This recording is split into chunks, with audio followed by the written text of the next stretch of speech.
Previously on the Project Umbrella podcast. Could you give us a brief run-through of the plot? Oh my god, well you see, because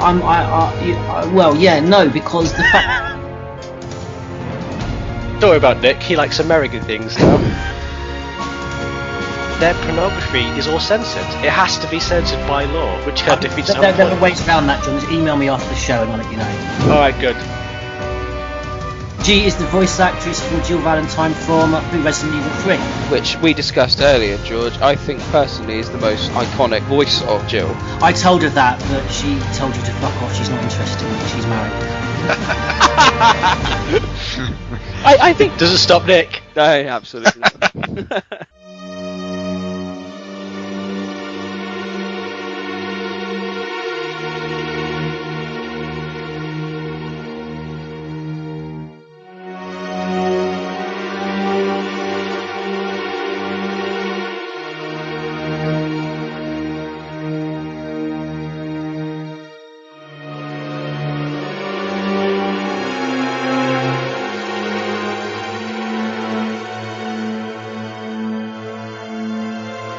Project Umbrella. Hello and welcome to episode 20 of the Project Umbrella podcast, teasing fans with a hint of an old school return to the glory days of Biohazard websites and purchasing vast cruise ships to auction off our staff members. I'm Nick, better known as Neptune, and joining me today is the Batman. Hello. Stars Tyrant. Hello. George Trevor. Howdy. Mr. Spencer. Alright, dudes. And welcome a very special guest for our podcast this evening. It's Yoke. Well-known and popular Project Umbrella member. With over 120 posts in the Project Umbrella forums. Well-versed in the Resident Evil mythos.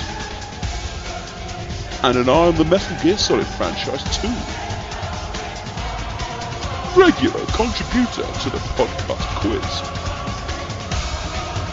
From the Midwest of the United States of America, specifically Kentucky, it's Yoke. Afternoon. How do you like your eggs in the morning? I like mine with a kiss. Yoke's coming all the way from the United States of America, which is wonderful. Thank you very much for joining us. So, looking at today's podcast, we're going to be looking at all the latest news, and then as well as some site news. And then the main discussion of this evening is Resident Evil 0, which I think is quite pertinent at the moment because I know a few of our staff members have been doing a series playthrough and have recently re-immersed themselves with the glory that is Resident Evil 0, although I'm aware of polarising opinions on the game. And then, of course, we'll be finishing off with Neptune and Newsy's Biohazard quiz. And Yoke, you're obviously a special guest for that, so you have your chance at answering the 5 questions this week. All right. Excellent. So without further ado, let's crack on with the news.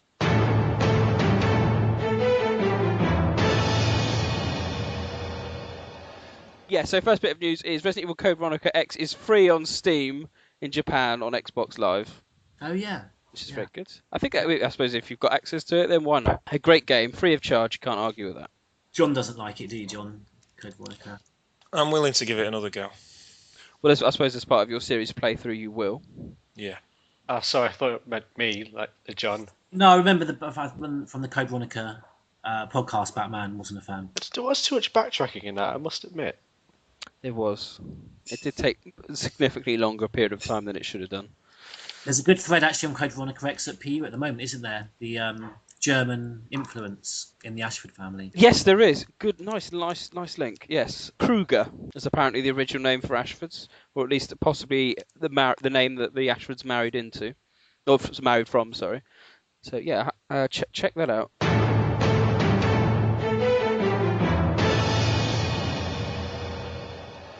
Biggest bit of news this week, I suppose, is the fact that we've had a little tidbit of Resident Evil 7 indicating that the next instalment of the game will return to its roots. But haven't we heard this before? Well, I actually don't think class this as a brave decision because I don't think they had any other choice. I mean, could you imagine another sort of action, mainly orientated Resident Evil game? I think the series would have completely died. So, frankly, just taking the series almost completely away from what it is at the moment, which just so happens to be taking it back to what it used to be, I don't think they had any other option. Well, this came from Michael Patterson, the former Capcom marketing boss, and they've been listening back to what people said about Resident Evil 6, and his comments were Resident Evil 6 felt bloated, and that a lot of people particularly liked the Leon sections, I think, which we all agreed in our Resident Evil 6 podcast we did. And I think they're going to try and expand upon that, which in itself is returning to its roots. But Can I interject? I don't like the way he said that, because he said, like you said, it felt like it was too bloated, like there's too much in the game, like too much content. The way I interpret that is, okay, more of the same, but less. Yeah, because I mean, I would use a lot of words to describe Resident Evil 6, but not bloated. I don't really know where that came from.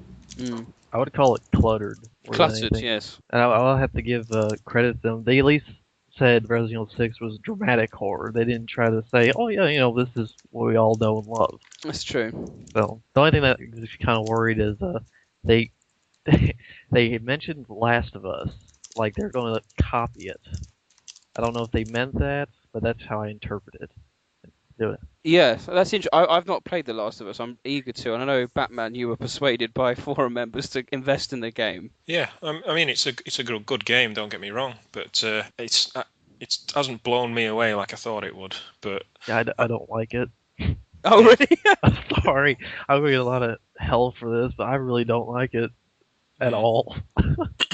it is hard work in some sections, and you get very little reward as well. But no, it is a good game, and obviously people love it. So that is, Capcom do have to aim for that, really.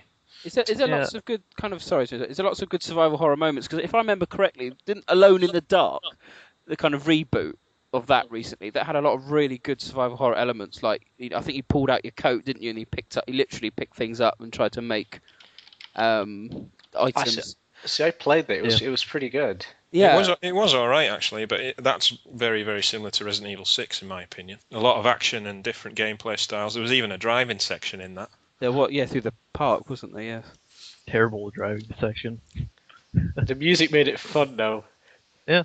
The music was great in that game. So, I mean, what parts of The Last of Us would we want to see in Resident Evil 7? None of it. None of it? Yeah. I didn't like The Last of Us very much. It felt too quintessentially American, and therefore I could not relate to the characters or sympathise with them. I don't look at what's out there at the moment in terms of what should Resident Evil take from newer games to add to it, to make up for this sort of loss in quality. Because for me, it's never really been what they've added that's ruined the series for me. It's been what they've taken away, and we'll discuss it with Resident Evil 0 not having the item boxes. I think some of the stalwarts of the game's design that have been taken away over the years, gradually a little bit each time, and I understand was done to try and progress the series forward. But I just think we've been left with something that everything that made Resident Evil great has just been taken out. It is a concern because I can't see them going so far backwards just to simply redo the file, put files in and item boxes in and typewriters again. But frankly, without all that, I don't really think the series really is anything that you can add to the series to make it improve. So are we just taking a pinch of salt with what he said about RE7, and we just hope and pray? Yeah. But we've heard it all before. We've heard this nonsense before. After RE5 came out, they were like, we're looking at it, we might make RE6 a bit more sort of, this certain way. And what happened? Just the same nonsense. It's going to happen again. And people keep falling for it. Well, in the news, he does reference that Resident Evil Revelations helped in the decision to return to its roots if they are going to go down that path. But then I don't think commercially Revelations did very well. The HD release, it's already down to half price down at my local game shop. I wouldn't even class Revelations as that much different from 6, really. It's a bit more slower paced, but I wouldn't say it's proper survival horror. I was just going to say that the Zenobia bit at the beginning certainly had the remnants of. Yeah, the first couple of chapters. Yes. But once the story kicks in and everything amps up, it's not really survival horror, is it? No. You just have to look at the Malakoda boss, where you basically gun in it from a helicopter with a Gatling gun or whatever you have, and find missiles at it, and that's action. That's not survival horror. I don't understand this need for colossal sized enemies now. I understand, like giant enemies like, the yawn and the scorpion and stuff like that. But I just can't understand why they keep making the enemies bigger. Yeah, I completely agree with that. That's one way they could return to horror, is by making it more realistic again. You I mean, know, we have that problem in Zero, which we're going to talk about, is how they just basically, there was little originality in the bosses in Zero. It was just like, right, we'll have a centipede, a bat, and a scorpion. We'll just make them bigger. It was also having bosses that had a backstory. So Yeah. Lisa Trevor, there was actually a story to that. It wasn't just some huge troll. Even with Birkin's various G formations, that was still the scientist that we knew and had the history with. So that would be a good thing, actually, to have a BOW that's actually steeped in some history and we know how it got to that point, and we can sympathise. But what about Ustanak in Ori 6? Because he has quite a bit of a history. I liked him in the end. I thought. I mean, it got a bit silly at the end, didn't it, with the kind of the lava pits or whatnot. But I thought he was quite a good boss. Yeah, I thought he's a good design anyway. Aesthetically, I thought he looked quite cool, and well, the Ustanak's not too much out of the bounds of realism, is it? It's things like you said, the Malakoda and the V complex. Stuff like that has to go. Actually, that is another problem. I just thought of Usnak was this smart, strong enemy, and yet he was beat simply. Yeah. Well, yeah. I mean, that V complex. Oh, that too. God. It made sense with the kind of plant thing, and I'm glad they kept that going in Darkside Chronicles. But quite why it turned into a T-Rex type thing, and then we won't even talk about Simmons. I refuse to. I really do. Anyway, we have deviated away from Resident Evil 7, but I think we've discussed all the failings of perhaps the recent ones and highlighted the areas where perhaps Resident Evil 7 would like to return to more inclusive, more enclosed, and certainly more realistic. Yes. I just miss the exploring, honestly. Because that's always the thing, the T-Virus, obviously, super fiction, if you like, but there was a degree of realism. Even things like hunters, and you're given a stupid explanation as to how they're created, but you bought it. You go, okay, I can see why that would happen. I can see why that's different from, say, the secondary infectant Yawn or whatever. I can see why that's different, because they experimented on it. And even the G-Virus, which is a completely different makeup to the T-Virus and created totally different things, even that was just about believable, I thought, at the time. And then I think it started with the Plagas, to be brutally honest. It's like you mentioned Code Veronica, George. Part of my dislike for that game is that's when it really went off the charts in terms of fantasy. The mutations that happened to Alexia, you just can't really take them seriously. And Resident Evil 0 sort of followed suit with that, with having a Queen Leech as a bad guy. The series needs to turn back towards realism to make it scary again, I think.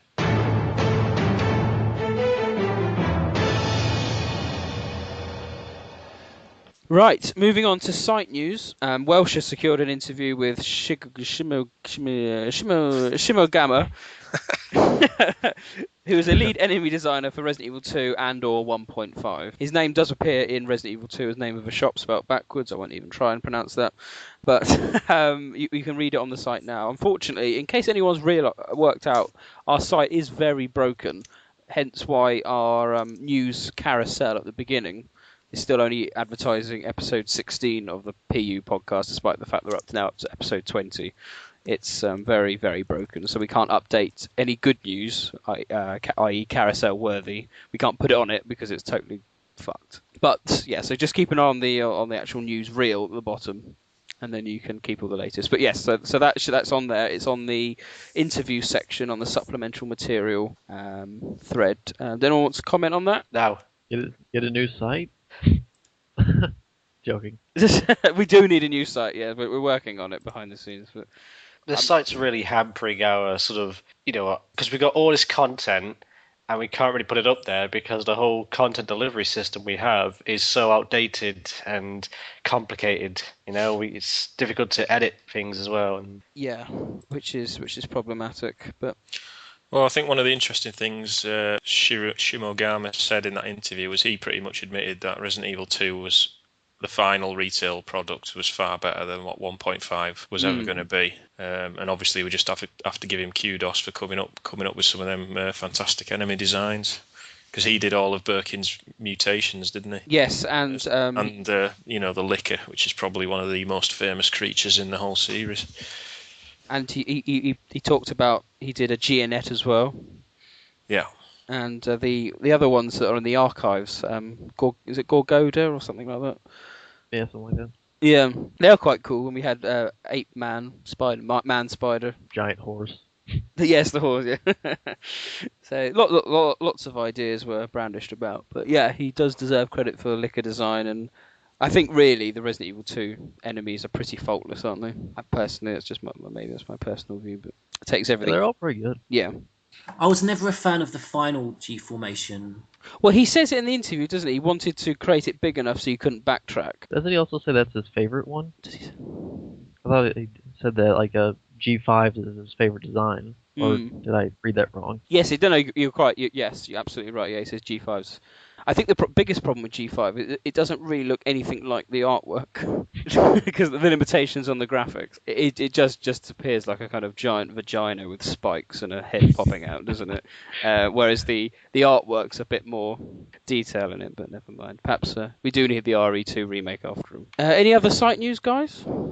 We still need $50 to reach our target to get the Director's Hazard translated. Yes, we do, yes. So thank you to those who've contributed so far. Yes, thank you very much indeed. It should be a really useful interview with obviously all the big cheeses of the games, hopefully revealing a bit more information. We've got some other translation in the works. I'm not quite sure if I'm at liberty to say what we're translating, but there's some other things coming up which I think everyone should find a bit more interesting. I think that concludes the news. Moving on, the main discussion of this evening is the now classic Resident Evil 0. Leave it up to me. Really? Do you think so too? Yeah. Do about it. Should hold off for a while. But I wonder how those R&D people would react to this.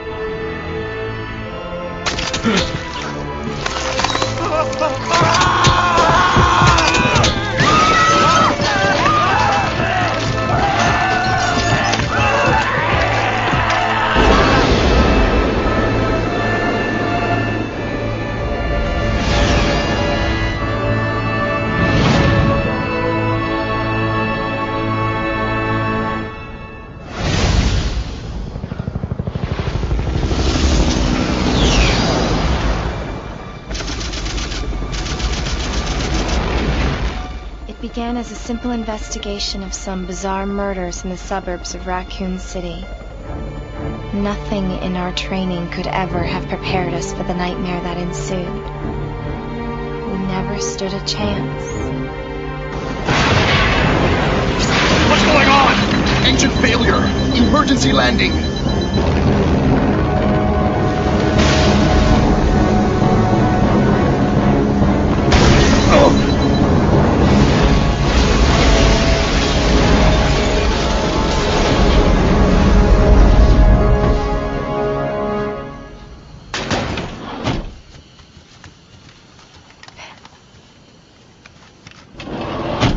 Check the current position and investigate the surrounding area.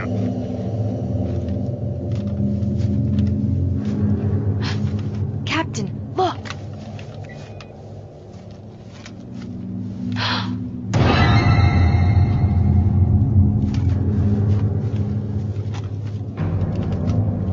Captain!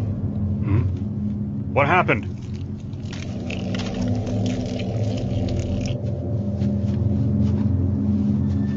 Court order for transportation. Prisoner Billy Cohen, ex-lieutenant, 26 years old. Court-martialed and sentenced to death July 22nd.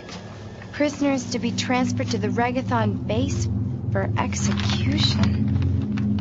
Those poor soldiers. They were good men just doing their jobs, and and that scum murdered them and escaped. All right, everyone, let's separate and survey the area. Our friend is brutal and ruthless. Keep your guard up.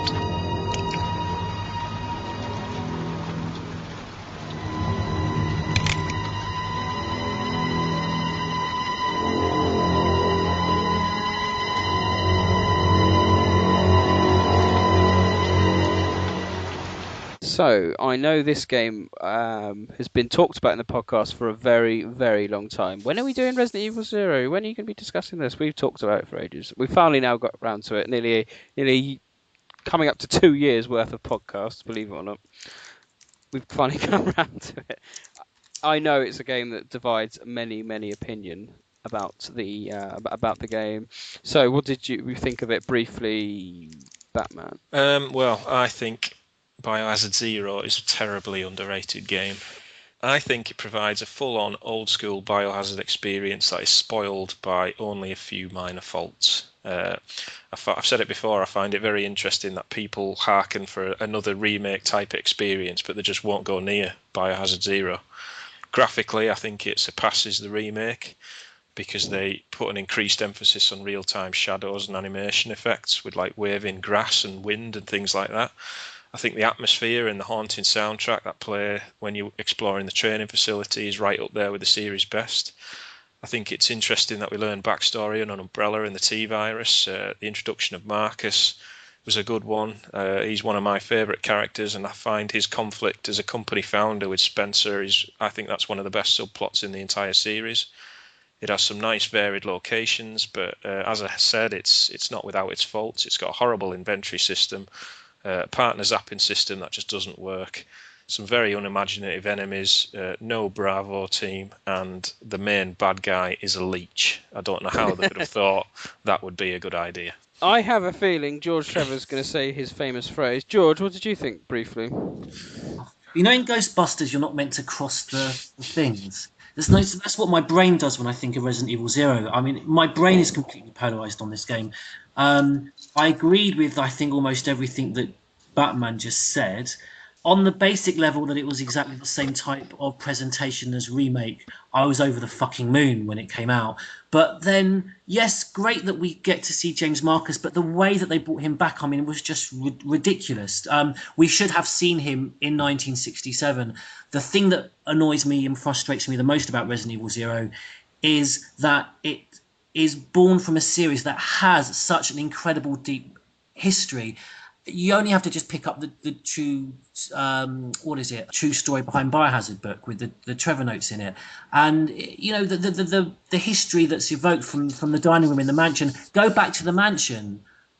So I thought with all that history that they could have played upon, and John's right about the dynamic between Marcus and Spencer and the power struggle, but we should have seen that. We should have gone back to 67. The mechanic of bringing Marcus back, bringing him forward with this reincarnation was just absolutely ridiculous. The inventory system was appalling, and it was and that was one of the first small steps that Capcom did in trying to progress the series forward. They took away the item boxes, and we never got anything as good as the item boxes. Okay, George. I'll stop there. Yoke, what did you think? Pretty much like you guys said, but the main thing that kind of depresses me a little bit, when I first played it, this was my first Resident Evil game that I beaten all the way through. So first time I was like, oh my god, this is the greatest thing ever. Coming back to it recently, it's not as good as I once thought it was. Like, I'm seeing a lot of things.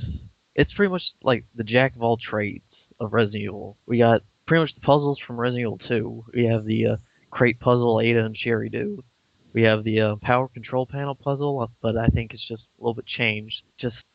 I'm kind of torn on it, honestly, and I have no idea why they even put in Bravo Team if they weren't going to use them. Yeah, I think that's a key point. I'm sure we'll come to it. Mr. Spencer, what did you think? Well, it's like what John was saying, that people yearn for another remake experience. It's like, oh, we need another game like Remake, yet they don't go near zero for whatever reason. Maybe it's because it lacks Chris and Jill, or the fact that Billy and Rebecca just aren't exactly as memorable as those two characters. But really, it's a very deep and enriching game that has a lot of interesting lore to it in regards to James Marcus, and introduces this other player in the Umbrella triumvirate, which Spencer, Marcus, and Ashford. So I would say that despite its shortcomings, it is a required playing for any fan. Yeah, absolutely. I will say briefly, I mean, we've got to remember, James Marcus was shoehorned in pretty much for this game. I know there's a very brief mention, I think, in the RE2 X-File of him. Yep. But at this point in time, of course, the T-Virus I thought was fairly well explained with Wesker's Report 2 and whatnot. And I wasn't quite sure that we needed to know about a particular creator of the T-Virus, or as we now know, a T-Virus, not even the T-Virus. It was slightly shoehorned in. Well, I think the whole origin story with Marcus, because this game was sort of the first big exposure about the progenitor virus, wasn't it? And originally, this game was going to be the lead into the original version of Biohazard 4, which was going to be all about the progenitor virus. So obviously, I think it loses something there. Okay, what did you think about it, Stars Torrent? On the recent playthrough, I found I was quite won over by the atmosphere a lot this time. And because of where the series has gone since its release, the last few years, and we've had some very low points and things like that, the storyline didn't bother me as much anymore. I still don't care a great deal for the storyline, but the concept of it didn't bother me over much, despite the fact I was very critical at the time. But my opinion of it hasn't improved that much, I'm afraid, which we'll get into, no doubt. Right. Okay, moving on. Where to start? I mean, there's lots of opinions there in our brief impressions. I think one of the key issues is the characters, i.e., Bravo Team, isn't it? I mean, if you're going to bring a member of Bravo Team back, I mean, who here would have chosen Rebecca? I think obviously the obvious choice is Enrico, and to have followed his path to the mansion.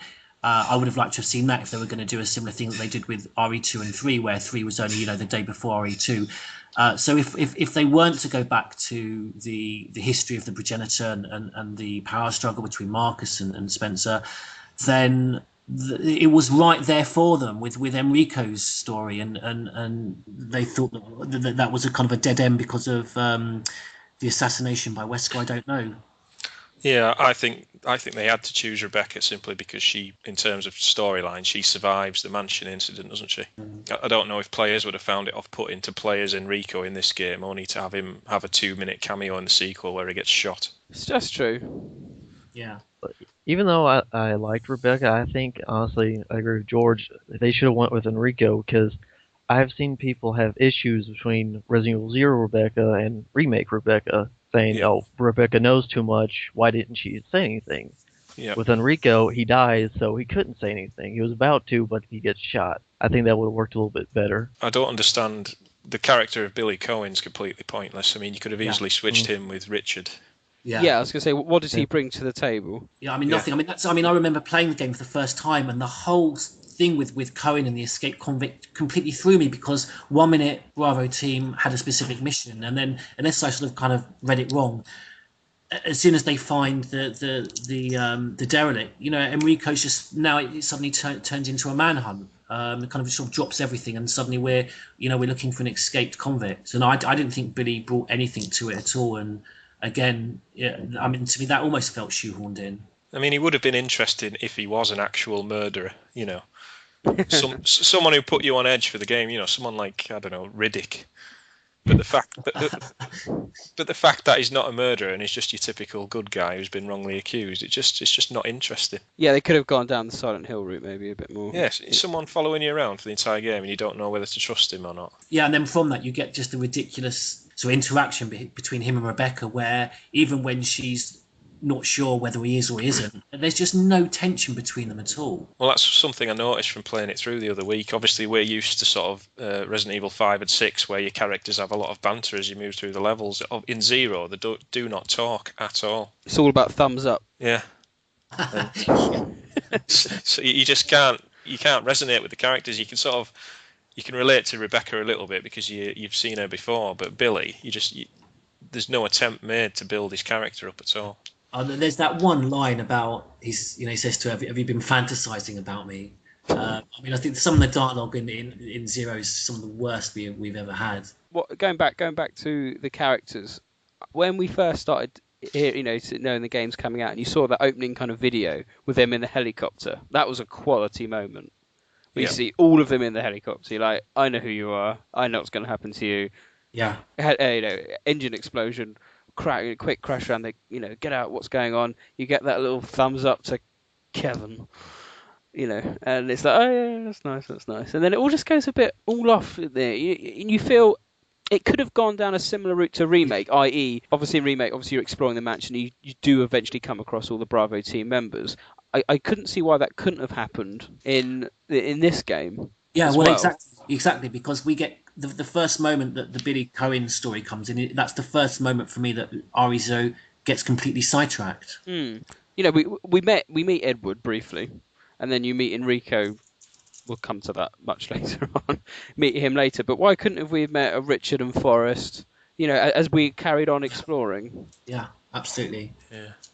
I remember being very disappointed we didn't hear from Richard, because I loved his sort of extended role in Remake, where he gets to survive that little bit longer. Yes. And this game, it was marketed as a prequel to the first game. It did say in all the trailers, didn't it? Find out what will happen to Bravo team. Mm. And then, as soon as the train sets off and you're stranded from them, at that point you're not going to see them again. I just think, for all the promise that the game had, and I remember I think it was the US trailer, one of the big taglines in the trailer was, what did happen to the Bravo team?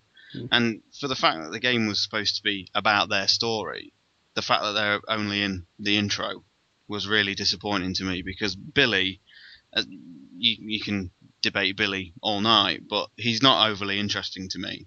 I don't think his backstory is particularly rich. And I'd have just sooner have had, as Umbrella Chronicles showed with the Nightmare scenario, I'd have just wished the character was Richard all the way through. Mm.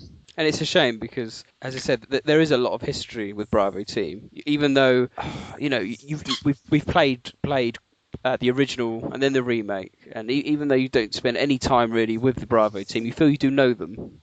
Yeah. You may have read little bits here in bios and in all the manuals and stuff, and it's a missed opportunity, really, isn't it? I remember reading an interview with Mikami not long after Zero was released, and he said if he directed Zero, he would have shown you how all the Bravo team members died one by one. Were we all expecting mansion moments then? Yeah, I did think we'd end up in the mansion at some point. Rather than that kind of symbolic butterfly scene. Mr. Spencer, what did you think of the characters? Like I said, Billy Cohen was someone who, like John said, would have benefited from being an actual murderer, because then you would have that human antagonistic element in there that would also sort of keep you on edge, to have some Riddick kind of character thrown into the mix who may even turn on you, who may betray you. You don't know. That's sort of, you're not sure who's going to be on your side or not. That would have been interesting to see. Unfortunately, never happened. Rebecca would not have been my first choice for a main character. I would have said Richard. I would definitely have said Richard, because he at least had a bit of a more prominent role in Remake than Enrico. I don't think it would have pissed off the fans that much.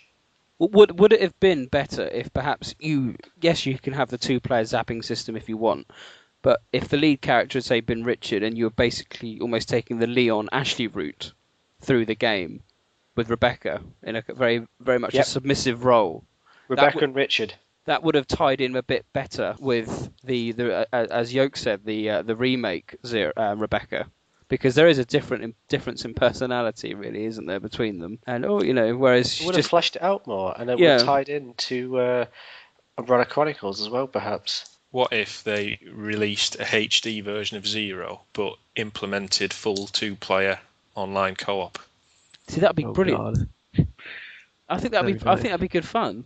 I think that would work a lot better than just that shitty zapping system. Just get rid of that altogether and just have it a 2-player game. So that's the thing. Without online capability, then I've never seen the point of co-op. You're right; it's completely redundant in the actual game, and with the progression of online play, it's waiting to be done. That would be ideal. I mean, I do think Resident Evil should be a solo experience, but just in terms of this game, because it's everything but 2-player, isn't it? Yes, it managed 2 inventories and everything. In terms of the other characters, I just wanted to ask if I'm right to think Spencer was mentioned in Remake's the first mention of Spencer, isn't it? Gun Survivor. Is it Gun Survivor? Okay. And Ashford's in Code Veronica. So I was just thinking, in terms of Marcus, I wondered if anyone else here can understand why they chose to bring him into this game, because the actual method of putting him in that timescale I thought was absolutely ridiculous. Almost as ridiculous as his opening scene with the singing on the mountain. The opera thing was just ridiculous. It was almost for me too similar to the assassination that you had with the way that William Birkin survives. With the self-injection, and you get the same with the progenitor. Hosting itself inside Marcus's body, but I just, to me, it just seemed completely illogical to bring him into the story and to get away with it by having that kind of reincarnation thread.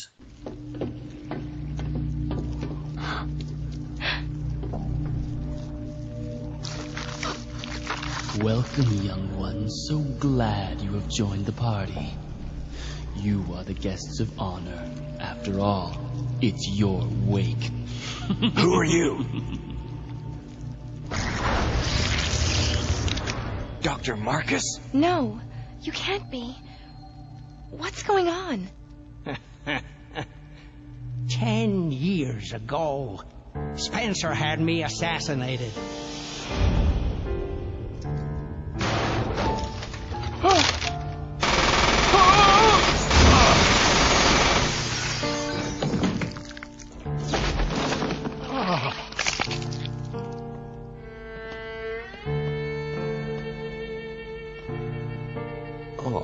Time to die, Doctor.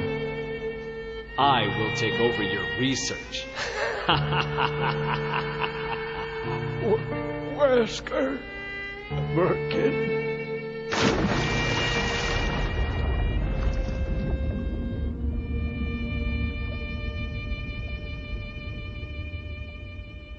However, something wondrous happened.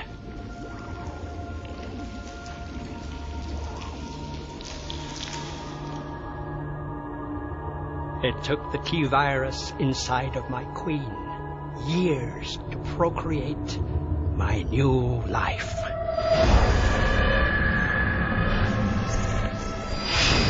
I live. Now I will have my revenge on Umbrella, and the world will burn in an inferno of hate.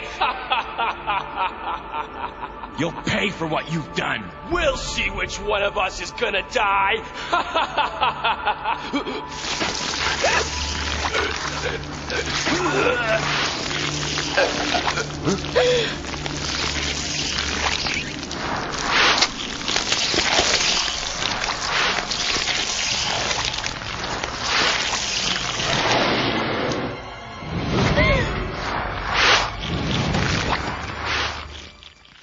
Well, you've got to remember, it's not actually him. He's not been reincarnated. It's just the Queen Leech has absorbed his memories.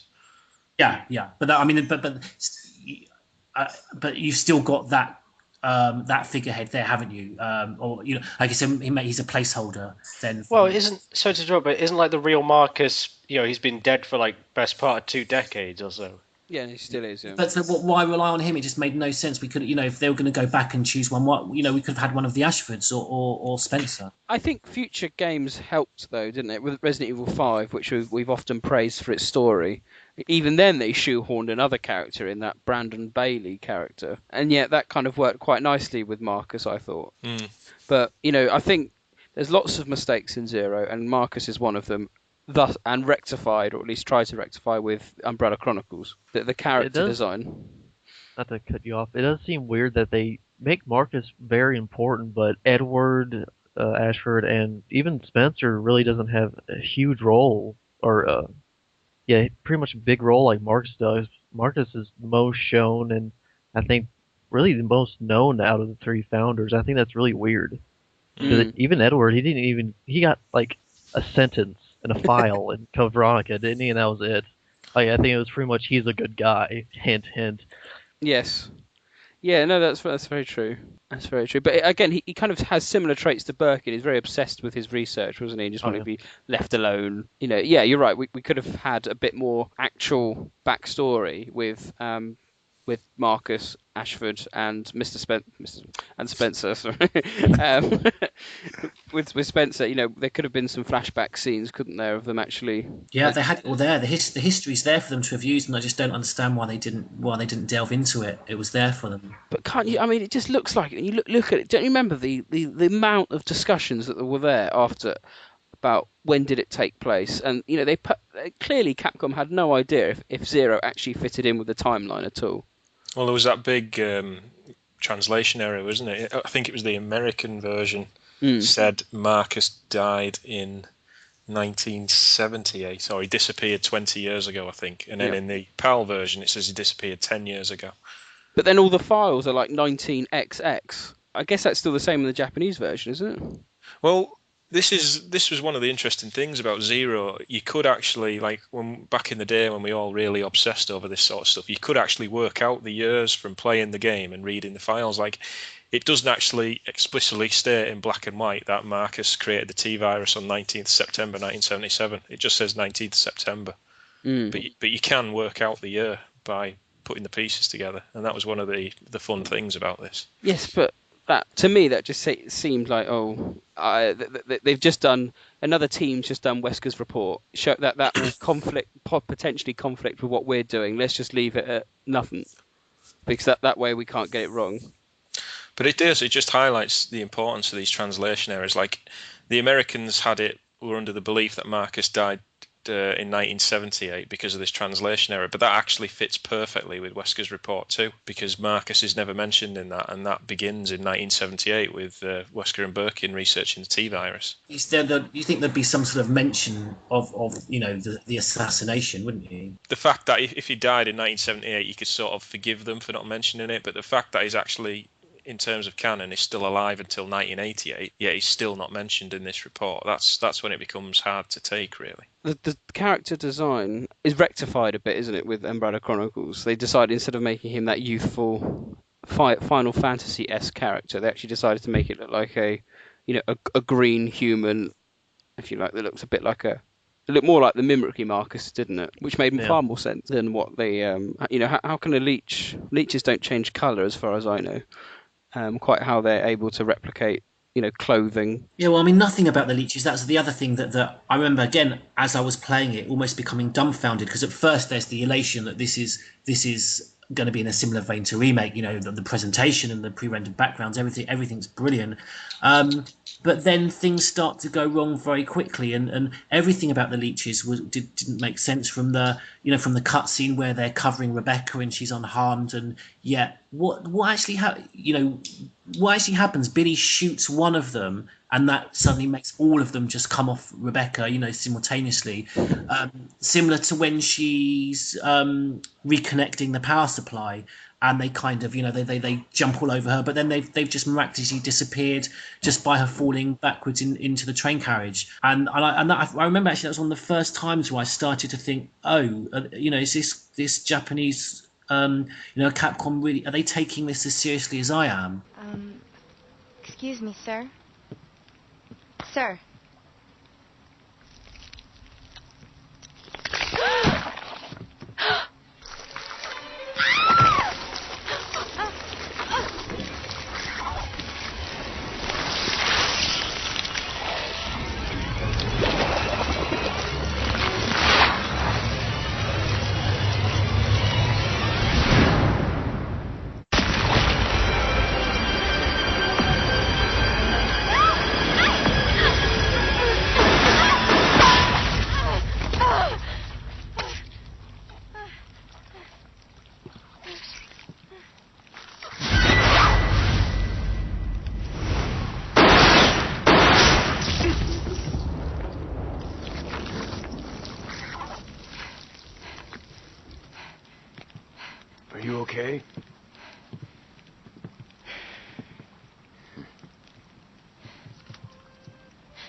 Well, no, hang on. They didn't need to because the holy goal of those leeches was to make sure that Rebecca didn't go near that whatever it was, or to knock her off kill there. her or something like that. There was no reason to kill her. It was just to deter her. But I mean, before that, then when we first get to see them, when she's covered in them, and Billy just takes one shot at one of them, and they all sort of kind of drop off her. And they just didn't really make sense to me. Yeah, especially later on, like why I said the killer in the management trainer's diary, prisoner just touches one of the leeches and gets infected. Yeah, exactly. So she gets covered by him, and she's fine. Yeah. Obviously, Bats, as you quite rightly pointed out, is not James Marcus himself, but this Queen Leech. Why couldn't it have just been James Marcus? Well, yeah, that'd have been fine. Wouldn't that have actually just made the storyline a bit more believable? We know the T-virus can pretty much bring people back from the dead. Why not? We've had a horrible scene with the leech going inside, obviously Marcus's mouth, and then obviously Spencer leaving, and then like maybe, I don't know, a couple of weeks later, you can see this kind of like old man getting back up, and because of, I don't know, they could say because of a unique reaction to his leeches or something, he doesn't become totally zombified, but becomes, symbiotic, if you like, with the leeches, as he is in the, as he is in the game. And why not just have an old man going around? Yeah, I mean, I think because it almost, I feel that that Capcom, just the developers, wanted to have something more fantastical, and you get a lot of that with this game, with the giant insects, rather than maybe a smaller scale down, like you have with the with the liquor or the hunters. It's almost like they just try to go, big is great, and just to bring him back with with the T-virus. In a similar way to say how Wesker came back, maybe that just didn't go far enough for them. They had to create this this contrived situation with the leeches. I felt that everything to do with Marcus as a whole was contrived, though. His very appearance in the series until 5 for me didn't really work. It was actually the files in Biohazard 5 actually made him as a character work, because I always hated how Code Veronica never made any reference to him. He's not mentioned in Wesker's report too, and though we've created this sort of fanfic, if you like, of all the records about him were erased when he was killed, it still doesn't sit right with me at all how he's just mentioned so little in the material, except in the one game he's in. 5, that's why I love 5 so much, because what it did for the series and cleaning up the story is just wondrous. But I think George is right. I think Capcom wanted something fantastical to build on what they did with Alexia in Code Veronica. But going back to your original point, Nick, I'd have gone one step further. Why have him die at all? Oh, yes. Well, yeah. Why not? I mean, I know we've had that plot line of a bitter ex-Umbrella employee going mad many times since, but why not just have had James Marcus still alive in exile, and then he just decides to have his revenge? And he's a founder. He's not just some disgruntled ex-researcher. He's one of the founders, and he's come back to say reclaim what he believes was rightfully his. It's like me taking out a newsbot. Yeah. To take control of. Or better yet, Tim El Bastardo, if he comes back, maybe he is DeMarcus. Oh wow! He will come back for his revenge. He's out there somewhere. Can someone please? Sorry, can someone just tell me why did they not go with Spencer? In what way? Well, why not have Spencer instead of Marcus? Why? I mean, why? Sean's absolutely right. He's been effectively shoehorned into this one game. Why not? If we were going back, if we were going to find out if they wanted to bring back one of the heads of Umbrella, the founding members, why not just surely Spencer? That's the obvious choice. They couldn't go with Spencer because this game was originally going to lead into the original Biohazard 4, which was going to explain the Spencer plotline of him being immortal. This game was written in conjunction with the original version of Biohazard 4. Okay. Because you had the original trailer for 4 soon after. Because 4 was going to be the end to the series, wasn't it? I mean, I remember at the time actually. I don't know exactly how it worked out, but I actually do remember thinking it was almost odd that I was seeing pictures for 4, and I was looking back now, these were the Hookman pictures, almost at the same time as Resident Evil 0. Yeah. Yeah, it's part of that agreement, wasn't it, with Nintendo and Capcom about the big 5 games, wasn't it? And good point to move on to the BOWs. I think in the game, I think a good terminology for them always just the whole game is littered with organic BOWs. I think it's probably the easiest way to describe them. Hunters aside, everything else just appears to be, as you said, bigger, better versions of standard creatures. The question is, does that fit in actually with the use of the T virus, what we'd seen previously? We know insects get fairly big, but the centipedes certainly got a hell of a lot bigger. Wasps are an insect, but they get a bit bigger, and even the Umbrella Chronicles wasps is a lot bigger. No, I was going to say it's slightly consistent in terms of yawn and. Yawn's a reptile, and and Neptune as well. They should have a giant praying mantis. Imagine that as a boss. The flea was bad enough in Outbreak too. Exactly. I mean, is the centipede actually too big? Well, I just felt there was an overall. Not when Gigabyte exists, I suppose. I will say the centipedes that later appear in Resident Evil Confidential Reports are far more lifelike. Oh, there we go. Ding ding. You tick that one off your scorecard. Yes. They're only just about over man height. This is double anyway. I just felt there was no reliance on those types, and whereas we got, when they think outside the box, they throw up lickers and hunters, and it's a shame we didn't get, an enemy that really makes Resident Evil 0 resonate in the same way the licker does with RE2 and the hunters with Remake. I think the enemies on the whole in the game are appalling. I really do. I think they're such lazy design. The hunters, their first appearance for me should be the Spencer Mansion. I think it spoils them early. Yeah. I think the tyrant's appearance is woeful, and that's just come about from a desire that the director or whoever's decision it was thought, in the Resident Evil or Biohazard, number 1, we've got a T002 tyrant. Let's just put the T001 in for absolutely no reason whatsoever, and it's awful. It's not even given any backstory at all. So if you're gonna put it in, at least give it some backstory, a reason to exist. But literally, hi, I'm a tyrant, everyone.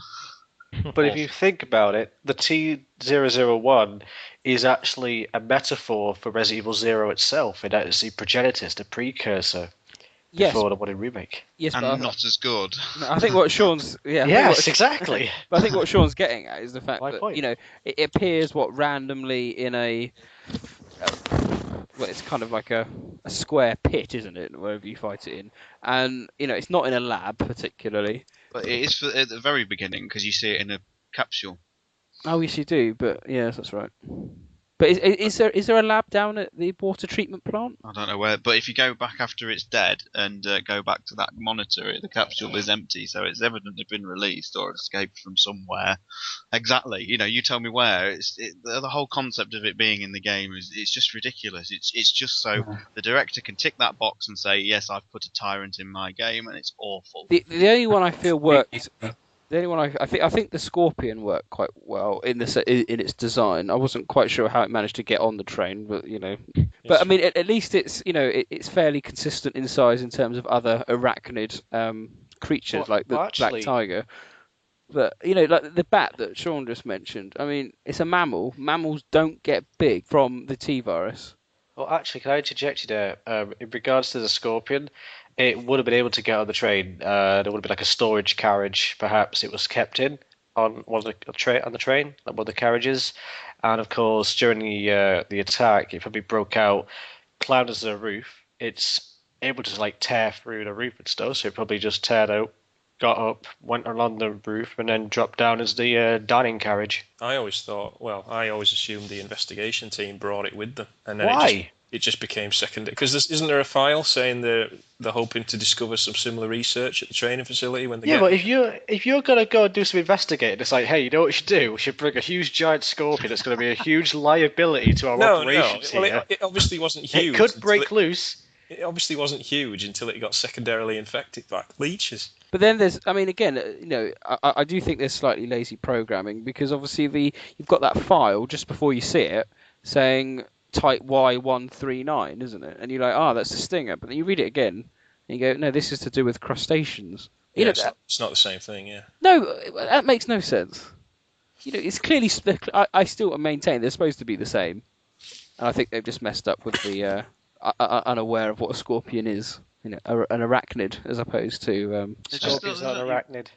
Scorpions are arachnids. They're not arachnids. Yes, they are. They're not. Yes, they are. They're not arachnids. Yes, they are. What are they? What They're are no they? more arachnid than a camel spider. A camel spider is not an arachnid. It's a solifrages, whatever it's called. I can't pronounce it, but it's not an arachnid. Just like a scorpion. Has it got 8 legs? It's an invert. Let's consult Wikipedia. Animalia. Yeah. Yeah. Ah. Right. Oh no, hang on. A predatory arthropod in scorpions within the class Arachnidia. Arachnid. Oh, I can't pronounce it. So they're related, but I wouldn't say they're not traditional arachnids at all because they hunt arachnids. I keep these things. I know about. Gameplay wise as well, I think all the boss fights are just poor. Oh yeah, I mean, starting with the scorpion, which I mean, I'm sure even Nick can do the scorpion with a knife. I actually did it for the first time on the playthrough as well, and it's easier than using a gun. Yeah, I think I've only ever done it with a hunting rifle because I think as a clue is that you're supposed to use it for that. The centipede just goes on the same course around the room. It's incredibly easy to avoid. The bat boss and the auto aim fiasco with that boss is just the less said about it, the better. As soon as the other bats turn up, good luck trying to hit it. And I think the only boss in the game I actually enjoy is the first battle you have against the Leech Queen because it's the only one which feels like a traditional battle in a sense. Because I don't count the Tyrant. The Tyrant doesn't exist to me. Yeah, and the end Queen Leech is a bit odd, isn't it, with the sunlight? Yeah, it's a nice idea, but it works over well. It's a bit like Wizards of Oz with the witch melting. I honestly felt like that. I felt really weird about that final fight because I thought this is Nemesis. Honestly, you hit pretty much three switches to activate the rail cannon, kill it. Yeah. That was actually quite cheap. Again, very lazy. You're right, because it was almost exactly the same as the Nemesis. Was, the only BOW I really liked was Eliminators. Was the Eliminator? Yeah, they were actually, because I was that. Yeah, they were good. The most frustrating to fight, though. They can get you in unending hit chains. There's always 3 of them. But for me, it was like you're doing a prequel about the origins of a virus. There's gonna be monkeys. It just made sense to me. No, I think they were the only BOWs in the game that actually I was quite scared of, and I was concerned about the damage they could do. I thought they were good. I think it's interesting that the plague crawlers were the only enemies that ever came back as well, and they feature in Outbreak. Do they? No, they're it's a scissor worm, but the design of them is nearly the same, isn't it? I always thought it was the same thing. No. Oh, Umbrella Chronicles, they come back at the end. Yeah, Umbrella's end. That's what I think of. Never mind. Hold on. In Outbreak, they're scissor worms. They're based on earwigs, whereas the plague crawlers are an amalgamation of, I believe, cockroaches, praying mantis, and something else. But plague crawlers come back in Dark Side Chronicles, though, don't they? Yes, they do. Yeah. What's his face? Javier. Yeah, he places an order for them. Yeah. So they do make a return, but I like the Eliminators because they do attack Rebecca and bite into her, which I found satisfying. And the frog things. Perverse. Oh yeah, the frogs. There's so many BOWs, isn't there? I hate the frogs. What are they called? Lurkers, that's it. Glimmers of dead aim, aren't they? Yes. Lurkers come back in Dark Side Chronicles as well. They do. Yeah, they do. But I never saw them the first time. I knew they were there because I had my Dan Burlew guide telling me that they were coming up. But that's worth money now on eBay, my friends. It was just you just bombed it across, providing you got across the dam. You never saw them again. Yeah, because they could one hit kill you, couldn't they? Yeah. Yeah. And then, of course, Mimicry Marcuses. Now, they were the most annoying simply because of the way you had to kill them. They are the worst enemy. I actually think there's no way you can kill them without getting hit. I've done it. I think what you've got to do, it's all in the timing, but if you get the Molotov cocktails, and it's just one, and then after the other, and then another one, and you kind of think you've got to give it about a couple of second gap between the two, but you can do it. Can I also add one benefit that Resident Evil 0 had? It was the very first game in the series to actually feature a toilet. Yeah. Yeah, there was an actual bathroom stall in there. An actual bathroom, yeah. That's progress. That's progress.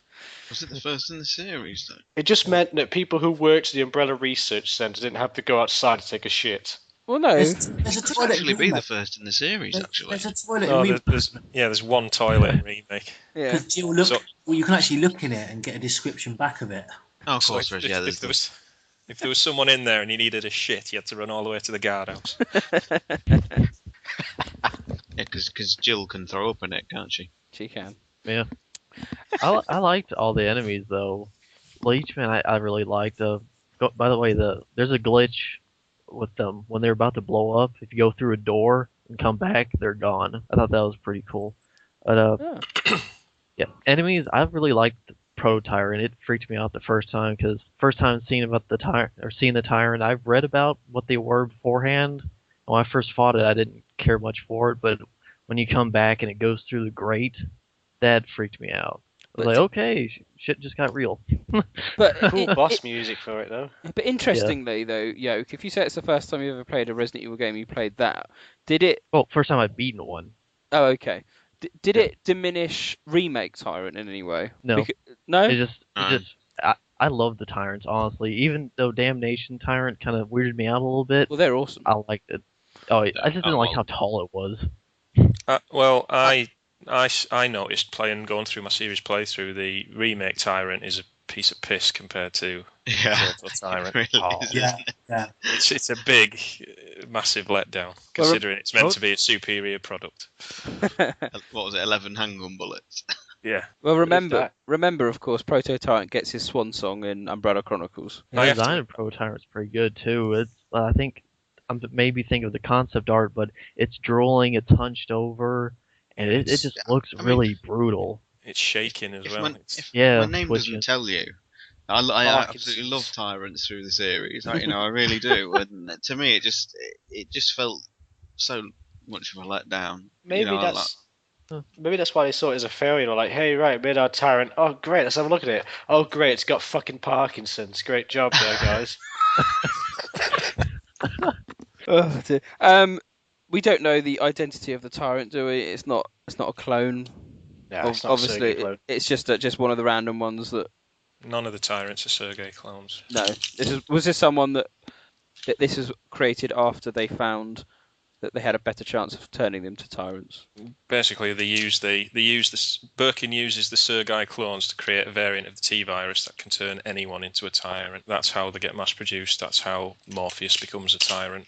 With Code Veronica and now Revelations with the T-Abyss and T-Veronica, we see unique mutations, but with Marcus's T-Virus, we don't see any Leech-type enemies besides Leechmen. We don't see the zombies on the train turn into some sort of freak Leech-human crossover or anything like that. I thought that was really a missed opportunity there. Oh, really? Oh, okay. What, keep the Leech theme going throughout? Yeah, because that's one thing I always thought was weird about this T-Virus is he combined Progenitor with Leech DNA, but nothing really Leechy comes out of the enemies. So a bit like the green zombies from Outbreak 2 or something, the plants take over. Something like that, yeah. Yeah. See, that was like The Last of Us, wasn't it, a little bit? The green zombies, the plant zombies, that's a little bit like The Last of Us. Yeah, they were, yeah. Yeah, a little bit. Oh, there we go.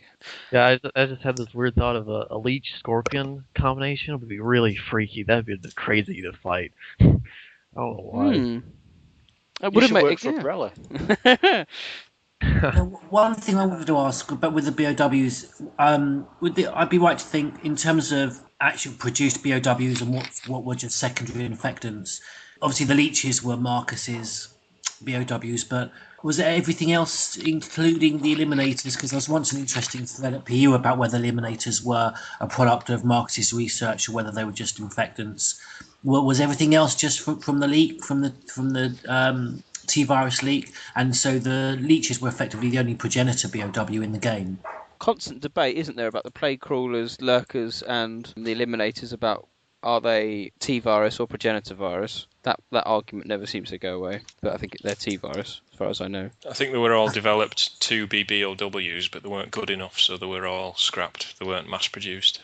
But everything's T. Yeah. And also, I mean, the other thing is, why no Crimson Heads? And I know the answer coming back is going to be in terms of the time that Billy and Rebecca spend in the, but that's just never sat right at all with me, because you can really, they spent just as much time, you can say, in the mansion as was spent in the training facility. Well, that's not the official reason. The official reason, George, of course, though, is it's a different virus strain. That's why you don't see crimson heads.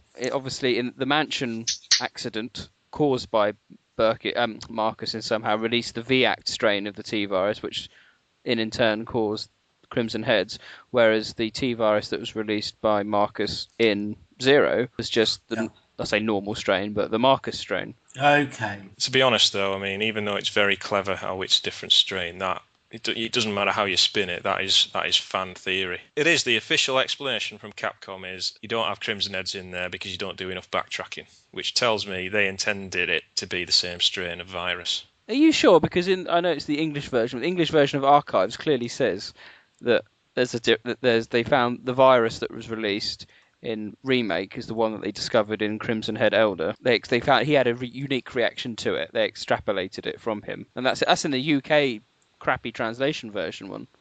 Yeah, well, that's fair enough, but it would be technically the same virus released in Zero, because why would Marcus release two different strains, one in the mansion, one in the training facility? Yeah, it's a good point. That is. It is. I mean, it is very cleverly spun by the fans that it is a different strain, but Capcom did intend it to be the same one. There's no getting around that. And isn't there a bit more? It doesn't make a great deal of sense. I can understand the Raccoon City T virus being different because it comes from an entirely different source, but Marcus does claim responsibility for the Spencer Mansion incident. And isn't there a bit more new information that's come to light that the accident at the Arclay facility was just that, an accident caused by Marcus? I think something Newsbot revealed a bit more information about that. There's nothing else to say what it was. It's something. But then Marcus does claim responsibility for it, doesn't he? In his first appearance, he does say he's the one who infects the mansion. You are wasting your time. I have already claimed this place for myself, which means you are trespassing, and I am very territorial.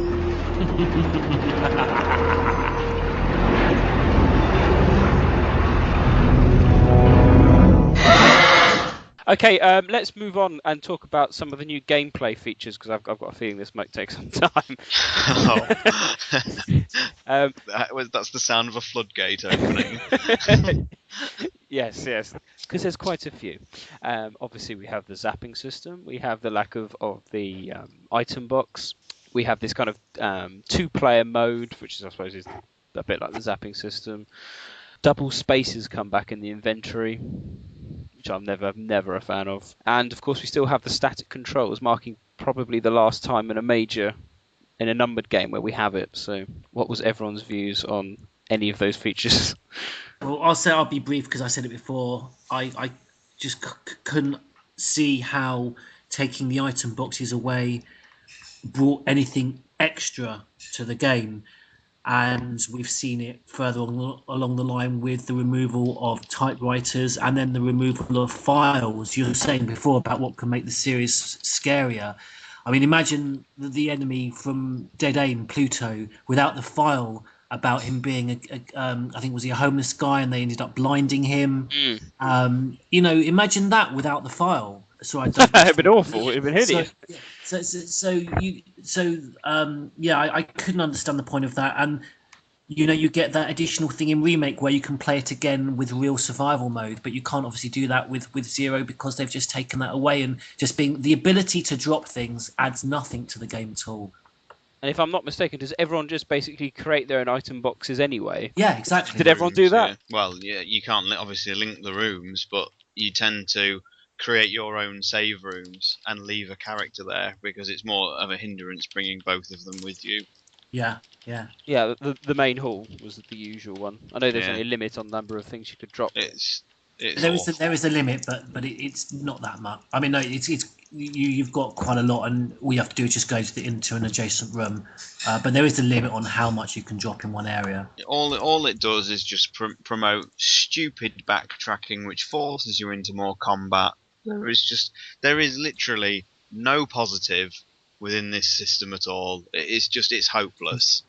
It's absolutely hopeless. And the fact that they give you limited inventory, 6 spaces per character, and then they do the really stupid decision of letting things like shotguns and hook shots take up 2 items. Don't. It's just there is no good in this system, and I'm not surprised it only lasted 1 game because it is just awful, and is one of the big things that spoils Zero for me. Yeah, looking around that hook shot, that was my main problem. Like, honestly, you only used it like 4 times, but it pissed me off because you didn't know when exactly. Like, first time you use it on the train, then you don't use it again until disc 2. Oh, really? Until like the church, and then you use it again in Marcus's labs, then finally at the tram control room, and that's it. And it's just really weird.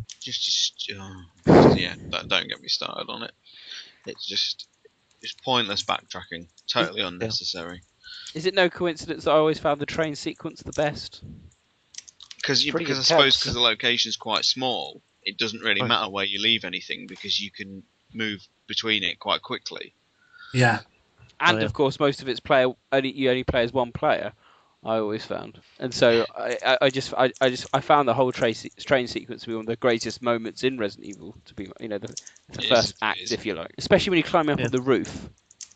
I like that, and then it's visually the best part in the game as well. It was amazing, wasn't it? Yeah, with the rain coming down. Yeah, that was very good actually. Yeah, it's very atmospheric. Well, yeah, just what you said. It's all of it's completely unnecessary. It doesn't bring anything to the game. The item dropping, it's not fun to do. It's a pain in the ass when you've got to go all the way back to the start of the game to pick up the hook shot. Yep. Oh yeah. Yeah. See forums for details. But the train section, I think that's quite popular with everyone. Nice claustrophobic, cramped environments. I love the rain beating against the windows. Yeah, I mean, the train's good. I like the training facility as well. It's obviously a bit convenient that Umbrella have suddenly got this other massive facility within a few miles of the Spencer estate, but I think it's got some very nice environments in there. I love exploring around it. I don't think Biohazard gets any better, to be honest. I've said frequently in all our podcasts that I still think there should be more sequences outside, in the dark, in the forest, because I think it generally would be the best atmosphere that they could possibly create. Yeah, I mean, you only have to do the path up to Lisa's cabin to get a feeling of how good that could be. Yeah. And that would have been nice. It's a nice look when in Remake, like, it's not raining, but just after it stopped raining, and everything's all kind of like wet, and I like that. Yeah. And of course, these gameplay features have inadvertently created one of the biggest topics thereafter, known as quite simply as the magic elevator, which likes to rear its ugly head from time to time. It's ignore the top floor and it works. It's just that the top floor is just a gameplay mechanic in the same way that an item box is. That's all. But is it though, Sean? Is it? People have tried. Don't. The only way it can work is if it moves either horizontally or goes through the sky, as what Ridley's picture was. It Ridley's who showed the red lines coming out of the ground into the sky. It's the only way it must be. It's just ignore the top floor. Come on. Are we seriously gonna have this conversation, Nick? I remember Project Omega dedicating a whole part of his website to trying to get it to work. People have fallen out about this topic. And that's interesting, actually, because if anyone's been following our chats on the forums, Newsbot, our beloved founder here, he's always been of the view that Birkin's lab that we see in Resident Evil 2 a bit later on isn't Birkin's lab at all, but is in fact a totally different lab. Now, I don't buy that. And that got fairly politely heated in forums. I can see it. I can see it would be convenient if it wasn't, because there is a numbering issue on the top of the shed. The fact that it is deserted at a time in the chronology when it shouldn't be, and the fact that Enrico just haplessly walks around it is on the master elevator, I might add as well, which I think is generally only used. Batman. He was made one of the best points.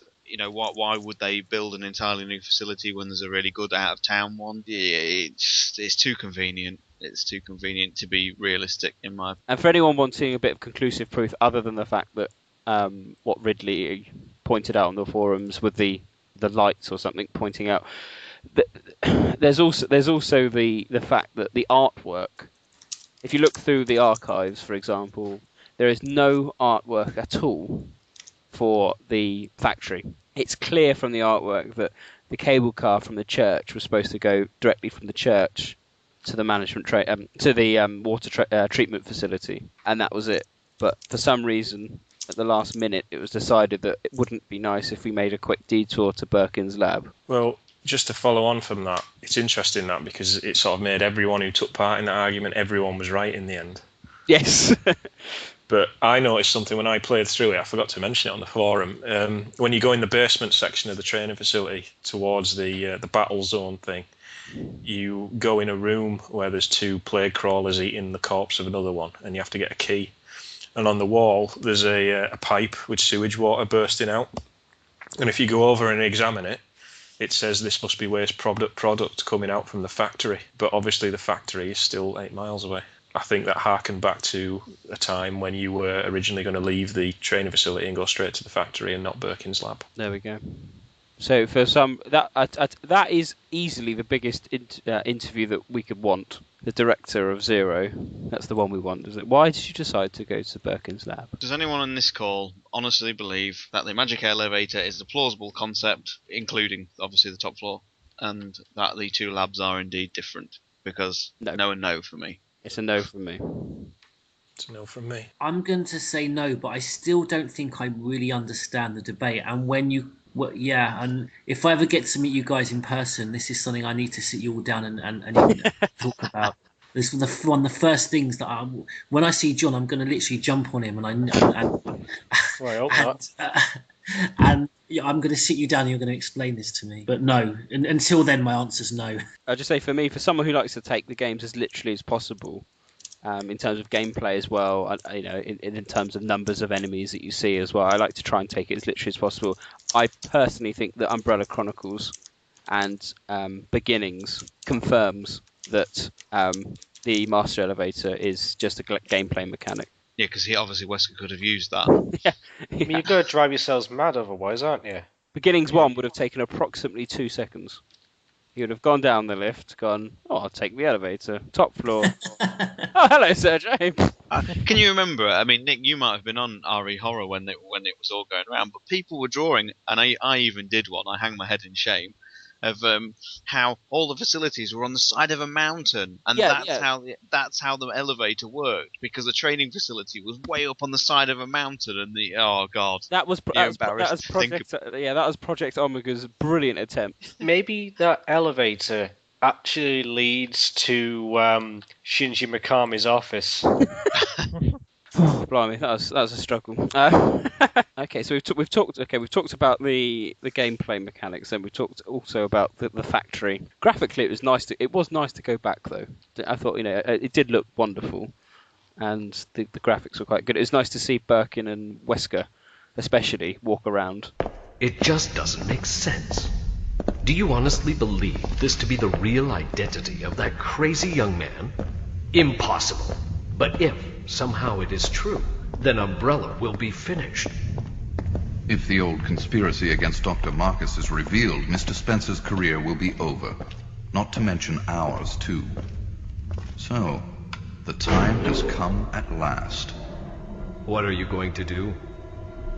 I will simply say goodbye to Umbrella. The biological weapon utilizing the T-virus has almost been completed. Our only remaining task is to acquire combat data. You can't be serious.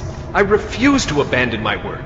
I have finished the research on the T-virus, but I need a little more time to complete the more powerful G-virus. Do as you wish. I will follow my initial plan and lure the STARS members into the mansion. Their superior combat training should make them perfect test subjects. Fine. In the meantime, something must be done about that madman. As I recall, URC is equipped with a self-destruct device in the basement. I'll find it, set it off, and annihilate the place to nothing more than a mass of rubble. I love the fact that they're sort of watching your progress as you walk through the game. I think that's a really nice touch. And I think it's been alluded to in the series playthrough that you guys are doing.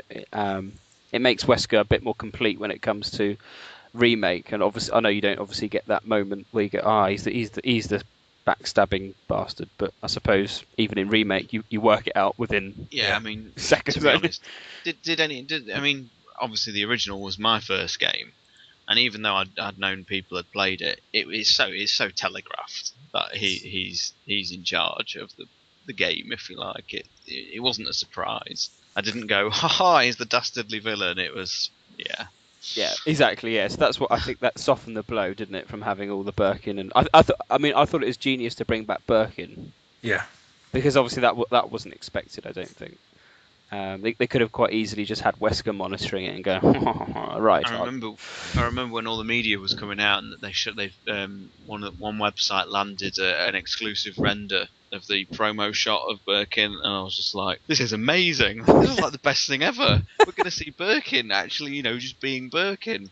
And I was hoping we were going to get a lot more of him actually in the lab and working, if you like. It was a shame we didn't get more of him, but what we did get, I liked. Yeah, and we talked obviously a bit about Enrico and all the characters at the beginning. That is still a bit of a mental mindfuck as to how, firstly, Enrico gets there, manages to infiltrate a fully operational Umbrella lab, get on the master elevator, and then walk up to Rebecca, say, I'm going off to this mansion, which is apparently this way.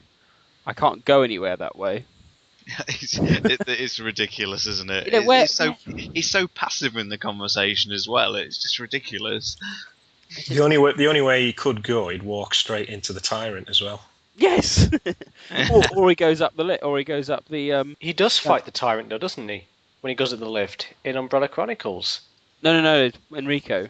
I did a very extensive fanfic for Umbrella Chronicles 3 or something with Enrico, just to link it all in. And even then, when you have the creative freedom to do what you want, it's bloody difficult to try and tie it in with the games and Umbrella Chronicles to make it fit. I like he gets one more moment, but it's an afterthought, his appearance. Well, yeah, I mean, remember, he doesn't even make it to the mansion, as far as I know, does he?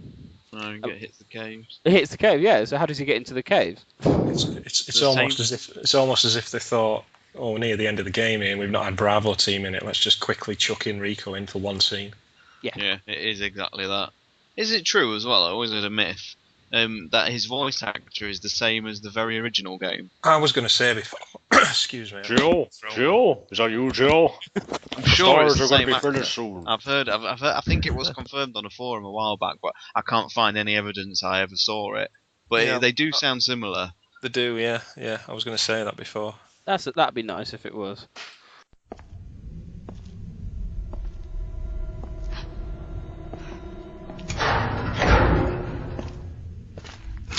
Don't shoot! You're alive. Are you okay, Rebecca? Where is everybody? They should have arrived here before me. Haven't you seen them? That's unfortunate. If we go straight from here, we should arrive at an old mansion which Umbrella uses for research. Come on, let's go. Wait! I've got to find Billy. Billy Cohen? You mean you found that criminal? Yes, but we got separated and... No point worrying about him. He won't make it. Come on, let's go. Sir, please. I need to find him. Don't worry. I'll catch up with you. Rebecca... All right. Just be careful. I never saw him again. Okay, moving on. I suppose what I want to talk about now is just the long-term impact the game has had on the series. Bats, you're a bit of a fan of the game, but as you said at the beginning, it's slated a bit by the fans, and I just wondered why everyone thought that was. Because for me, it's just simply not the best. The atmosphere, like I said in the series playthrough post, is wonderful. The music is brilliant, visually it's incredible, and the atmosphere within the settings is superb. We've discussed the train; it is excellent. It is one of the best settings. For me personally, the best section of the game is Marcus's lab. So I just think it's quite beautifully done, and the music you get in certain rooms is wonderful. But I just think all the mechanics, they just don't work, and they just drag the game down, and there's always something not sat right with me that to me, the series should begin with the Spencer Mansion. It's this epic defining moment in the series, and it's all undermined by the fact that Rebecca went through arguably worse 24 hours before. It never sat right with me as a prequel. Whereas a more simpler story of just the fall of Bravo team would have been the prequel. I would have probably fallen in love with. I don't think it helped. What did you want? Oh no, I don't think it helped that it actually was exclusively on the GameCube, and it did trigger the beginning of the end, didn't it, of Resident Evil, in terms of what we know as classic Resident Evil. Yes, we had Outbreak and Outbreak File 2 thereafter, but I think that was just more of a foray into see how online went. But it really was the last of the old style before we got this over the shoulder camera. And I think because it wasn't, as you said, as good as Remake was, this version of Resident Evil was done to death by Zero's failings. The thing is, for me, it's not just the fact that it's not as good as the remake. It's not even as good as like 2 and 3, and they're considerably older. They don't look as good, but everything about those two games, in my opinion, is, aside from obviously the audio and visual side of it, but in terms of like how they play and the story they tell, everything about them is masterful compared to what we got in Zero. We'll move on. Did anyone have any views on Leech Hunter mode? No, Leech Hunter, it's one of the better post-game modes, I think, actually. It's a good one. It's good fun. You got to get is it the red and the green leeches? Blue and the green. Blue and the green, sorry. So, Yoke, you wanted to say... I think, I just loved it. It is really kind of like a condensed version of what Resident Evil is. You're trying to survive, collecting these items, and getting the hell out of there, pretty much. Kind of another thing, the unlockable items, pretty much the same thing as Resident Evil 3's, only in Resident Evil 3 you paid money. I thought that was kind of weird, but yeah, Leech Hunter mode, awesome. I kind of hated how the enemies respond, but okay, whatever. It doesn't quite hit the dizzying heights that was, for me, Extreme Battle Mode in Res 2, because I loved how that changed every time you played it. And you could play as Chris Redfield in Res 2. You could. It was very, very good. And yeah, the unlock procedure was very similar to Resident Evil 3's. There's a lot of things that are quite similar within those two games, I think, musically and things like that. There's a bit of a correlation. Yeah, the only real problem I had with Leech Hunter mode, to get all the leeches, you pretty much either had to have a guide or just keep hitting the A button, checking everything. I know there's a couple guides on GameFAQs. There's at least 3 different patterns, I think. And you can tell by the herbs that spawn in front of you. Okay. I can't remember I've played it for a while, actually. I'm just having another go at it. I like Leech Hunter mode, and I know I got as far as unlocking the hunting rifle with unlimited ammo. That was pretty fun. Yeah, because the hunting rifle was really powerful. What were your views on the Leech Hunter mode? I thought it was quite enjoyable, actually. I could only ever get 99 of the leeches, though. But it was nice to have something a bit different to, standard mercenaries thing. That's what you were saying there, Mark, weren't you? Sorry. You're saying it's very hard. It's very hard to get all the leeches. Yeah, you pretty much have to have a guide or just keep mashing A. Did anyone want to say anything else before we move on to favourite moments? I hate to be that guy, but should Billy come back? Or should they come back? I don't see what he could add, really. As part of my Umbrella Chronicles 3 dialogue that I'd envisaged in my mind, I always had a kind of reunion scene with Rebecca and Billy. I always liked the idea that Nemesis hunted down Brad, but I always liked the idea that he actually killed Rebecca first, and it's just something you never saw. He was deployed in Raccoon City, found Rebecca, easily got rid of her, then went after Brad. And I always thought it'd been quite cool if they'd done another sequence in Raccoon City, but with Rebecca perhaps at the end of chapter 1 or something, about to be killed by Nemesis, and then Billy shows up and does some stupid line. Christ. No, I think it'd be quite cool, and then they both die, Oh. You might as well have killed Rebecca, though. Yeah. It saddens me she's never turned up, because the thing is, with this series playthrough, I like her in Zero, but I think in the remake she's a fabulous character. I really, really do. I always hoped Chris would sort of take her in under his wing and in a sense, train her to be even better, and she'd end up being an integral part of the team. And where is she? Come on, just someone give us a bone. Well, we've kind of got Sherry's taken that role almost, hasn't she now? Yeah. A couple of people on the Capcom Unity forums have suggested that maybe Rebecca was evil or something like that. Maybe working for the family. Why? At one point, she was the nemesis. Was the nemesis? I was going to say, yeah. Oh. And it does appear in Umbrella Chronicles. Is it Umbrella Chronicles? She's the voice in the tube. It's a sample that they. Yeah, come on. That was a bit better. But yeah, they need to do something with her. Even if they do retcon it that the nemesis did kill her while he was in Raccoon City. Something. Just. I don't know. I like the idea. I like the idea of a single lone player game in Raccoon City with you being chased by the nemesis. Yeah, an episodic title released on PSN. This is what Capcom need to do. What's it called again? Ever since I played Lost in Nightmares, this is what they need to do.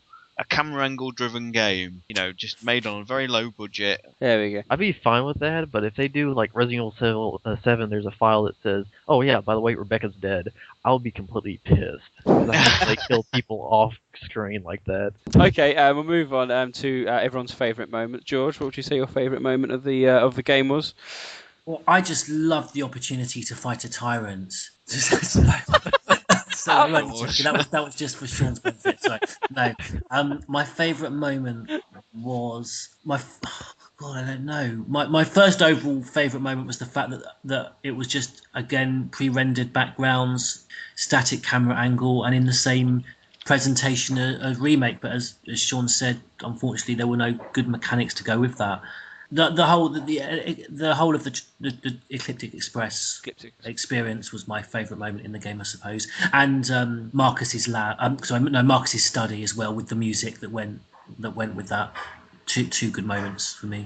Yoke, favorite moment? Really, there's a lot of favorite moments. I like the opening with the Midwestern town, Raccoon City, and stuff like that. I like that voice actor. I don't know who it is, but I like his voice. The mention of Sheena Island, sorry. Yeah, Survivor confirmed. Everyone rages. But let's see what else. Marcus's Umbrella's motto. That part was pretty cool. Outside of cutscene, Wesker and Birkin interacting. I thought that was cool. That should have happened a little bit more, in my opinion. But I just can't really. I don't have a single favorite moment, honestly. Lots of little ones. Just little bits here and there. They're like, oh, that's pretty awesome. Batman? Yeah. I think just the general exploration of the training facility. I think when you go in like the old classrooms and you read all the notes about Scholar Will and Practical Al and Marcus's diary with the way he's fallen out with Spencer. And I love the cutscenes with Wesker and Birkin because it really sort of fleshes out the whole conspiracy angle. It makes you realise the whole thing's a lot bigger than what you think it is. Star Sergeant? The fact that Resident Evil 5 made it relevant in the series. Seriously, the atmosphere, because it really did take me away.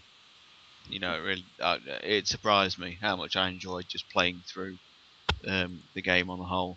And probably something like the opening cutscene, because it's the only time in the series, and I'm a big Stars fan, it's the only time we ever get to see Bravo Team as a unit together. Yeah. That's the only time, and I like it. I just wish we'd had a whole game about that. That's all. And Mr. Spencer?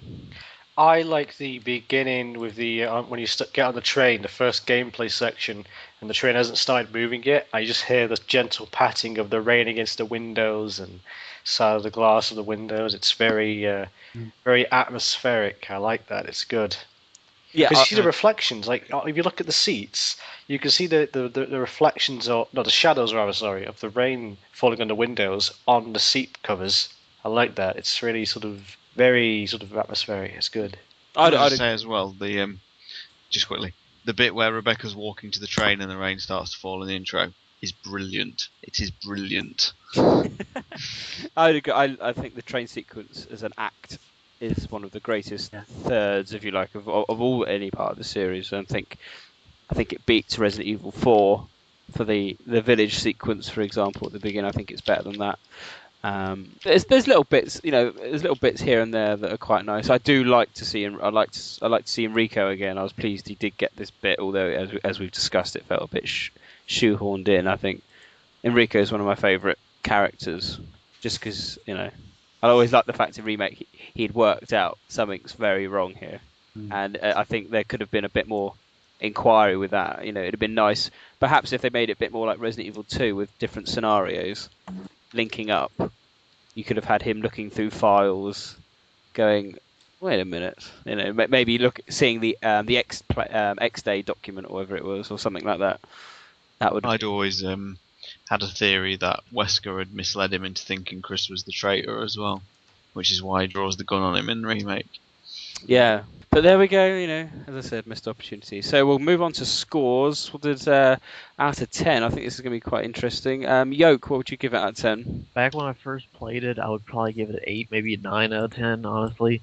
But now, after playing the other Resident Evil games and seeing how kind of little dated it is, 7.5 out of 10.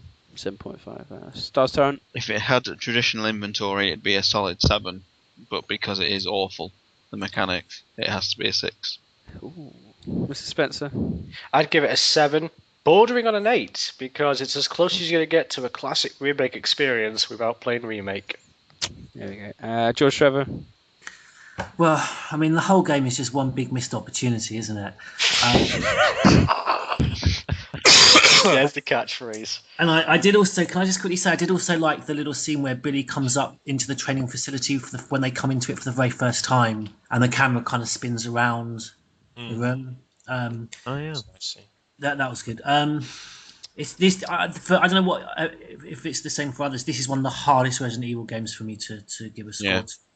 I think Sean kind of summed it up for me before when you said about the presentation, and as a huge fan, I think Remake's one of the greatest things that's ever happened in the world. And so to get a game that was so similar, and I wasn't expecting that in terms of the presentation, I was over the moon. But you're right, the mechanics just don't work. I could easily give it like almost. I could go as low as 4 and a 5, but just because of the presentation and some of the great outstanding bits that we have mentioned that are in the game, I would give it 6.5, and that's low for, like I say, for someone that thinks Remake is just stunning. Batman? I'll give it 8.5. It's a quintessential old school Resident Evil experience, let down by some silly little mistakes that they could have easily fixed. I'd agree with that, and I wouldn't be as high, but it triggered. Yeah, I'd agree, yeah. I said it triggered the beginning of the end, didn't it, for traditional Resident Evil, what we knew and loved. So 6.5 to 7, I think. John's persuaded me. I'm going to go up to 7.5. Oh, there we go. I could change my mind all night. 7.5. I'm now going to say though. Okay. This is when people started getting tired of the old formula, isn't it? It was, yeah. I was never tired of it. It was the press. I could be playing games like that now, and it wouldn't bother me. Yeah. I've loved going back to them. We've had a call in this week from member Lou, L-E-W. He's called in before, and he wanted to have his say on Resident Evil 0. Hey guys, it's Lou here, and I heard you were talking about Bio-Zero, so I felt like I'd call in because Zero's kind of an important game to me, because it was the first Resident Evil game that I played. It was one of the first ones I bought, along with Remake and 4. So I remember getting home that day after buying it and feeling so cool because it was one of the first M-rated games I had ever bought, and popping it into my Wii and being like, this is pretty fun, this is creepy and all that stuff. But as I went along, I remember kind of getting tired of it, and I think I did eventually switch over to Remake and then finish Zero later. But it's weird that even though it was one of the games that got me into the franchise, I'd also say it's one of the weakest games in the series to date. The story is a real joke, basically, if you ask me. Marcus is a ridiculous villain. The whole thing with the leeches was just silly, very convoluted, and not even explained very well. I did like Billy as a character, but even though that may be the case, his whole backstory was really cliched and it was very predictable. Though I would like to see some information come out from Capcom someday about what might have happened to him after the events of Zero. I'm not even saying, as a main character, just some kind of epilogue, just some little blurb or some mention would be nice to know what happened to him or where he is now. Rebecca, on the other hand, for the character who this game is kind of meant to center around, more or less, she has very little character development. she comes off as really bland and basically spends most of her time parroting the things that other people say in the game. And then you throw on top of that the fact that she conveniently forgets every single thing she learned about Umbrella and all these horrible things when she gets to the mansion, because God knows even Remake couldn't go out of its way and make a few more hints about what she had experienced, that it makes this whole game feel like a moot point and just really frustrating. I did like, though, the backstory Wesker and Birkin got, and I liked the backstory to Umbrella, Progenitor, and the T-Virus. I thought those were cool, but overall the story's really not that great, and it, instead of feeling like a real prequel, it just kind of feels like a convenient little side story that just so happens to take place maybe a day before the first game. The gameplay-wise, the zapping system is alright. I think it was fun for combat and for solving some puzzles, but when it came to item management, it was really not fun for me. I could not stand having to go back and constantly backtrack to another room without an item box, knowing where I dumped everything, or the fact that items like, the hunting rifle or the shotgun were now 2 slots, so that the whole idea of 2 characters worth of items slots basically was just 1 character split into 2. It just got on my nerves, and it made playing the game much less fun than I wanted it to be. And I will admit that when I got through the mess that is Leech Hunter and got infinite ammo, I found myself playing it a few more times and having a little more fun, but I could also be a filthy casual for doing that. As for just the puzzles and the gameplay itself, though, aside from the zapping system being alright and the item management being terrible, I have to say that the game starts out really great at the Ecliptic Express, but after that it all just goes downhill and gets really dull and really bland in the training facility. It just feels like a been there, done that, to be honest. The enemies are all right. Again, the leeches were tough, and the leechmen were kind of creepy. But other than that, not that much that was too scary. It was just a bunch of giant insects. The apes, what are they? Eliminators. They were tough. I think they were okay. But other than that, yeah, just kind of forgettable enemies, and goes with the kind of forgettable gameplay designs aside from the train. Cutscene in graphic-wise, it looks good still, not as good as Remake. Everything looks kind of plastic and kind of weird. And one other thing I noticed and really bugged me was that compared to Remake, where we had all these really nice in-game cutscenes, Zero has only 3 in-game character models, and those are Billy, Rebecca, and Edward. And otherwise, it's a lot of those FMVs that feel kind of tacked on, feel out of place, and kind of jarring. I mean, they're not bad, but they take you out of the moment, and I don't know why they did that rather than just do what Remake did and you really use the GameCube's power to full capacity. Music is alright. Nothing I really remember that well aside from the Leechman theme and the save room theme. And overall, yeah, it's just not that great of a game. It is important to me, I guess, in that it got me into the series, but other than that, I don't play it very often, and I tend to kind of shove it to the side. So I'd really, if I had to give it a score, it'd probably be like a 5 out of 10, to be nice, maybe even a 4 out of 10. Though I did have a question for you guys. Had the game come out on the N64, back in 2000, rather than getting that 2-year push, do you feel like people might have had different opinions of it? Would you have felt more forgiving of it? Would you have felt more critical of it? How would you have felt about it, 10 years down the line as we do now? Anyways, that's all I got to say. Keep on up with the good work, and I'll catch you guys later. Wow, an interesting call in from Lou there, and raising a very good call. Very good, yes, and a very good question posed to us all. The problem I find with the RE's Zero N64 edition is that we only ever saw bits of the train in the artwork and the videos. We never saw what was happening beyond it. I think it's quite hard to judge how it would have been. It was made, wasn't it being done by the same team who ported 2 to the N64? I seem to remember. I think so. So, to me, all that would have meant is, and the only thing I've really said that I enjoyed about the game was the atmosphere, and that's come from the remake sort of atmosphere that was brought. So I just think if they had the mechanics that they had in the game without the remake kind of atmosphere, then it would have been a very, very low score I'd have given you for this game today. Because the atmosphere really does sell it to me more than anything else. And without that, if we're going back to sort of Resident Evil 2, which is a wonderful game, Resident Evil 2, but you've got to say visually it doesn't hold up as well as the remake. Zero is very much the only, like John said, it's the only game like the remake we have that's not the remake. So without those visuals, without the music, I think it would have been a very poor Resident Evil title, because you'd be immediately then comparing it to 2 and 3, and I don't think it holds up to those at all. One thing he also mentions, which I kind of noticed playing the game, and it almost just felt like, almost reminded me of a game that was trying to conserve memory and was limited on what it could achieve, was that you had some cutscenes that used the same character models that the in-game graphics. Yes. But then you had some cutscenes that were, technically were like FMV, but were very plasticky looking and shiny. They look very shiny. Far too shiny. Yeah, there's one with Billy, but all that then did almost serve to make the ones that were using the in-game graphics look quite poor and dated in comparison. I was unsure as to, in terms of from a development point of view, why at certain points they went with one and at certain points they went with the other. Yeah, I mean, Rebecca looks completely different in the game models than she does in the FMVs. She's notably different.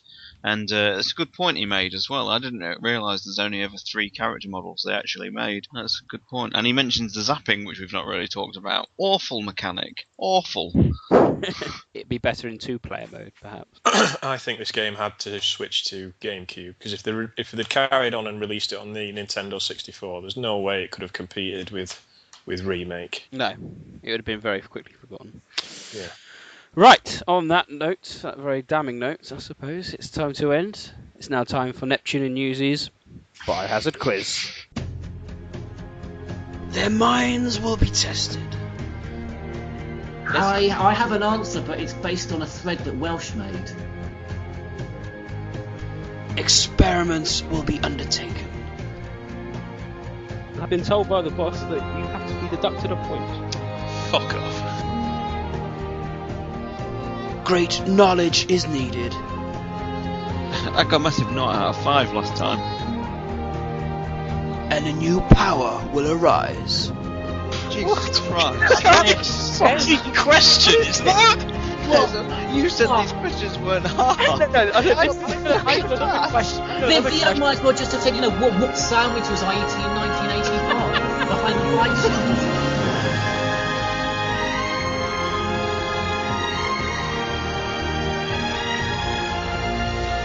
George Trevor, the Batman, and Star's Tyrant. It's time for Neptune and Newsies Biohazard Quiz!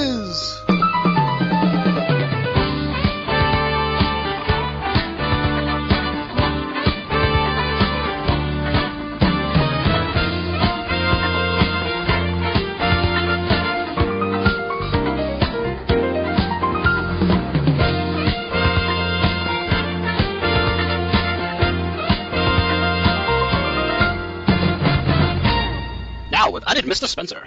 I just worry at how badly I'm going to do this week, because I've been rehearsing.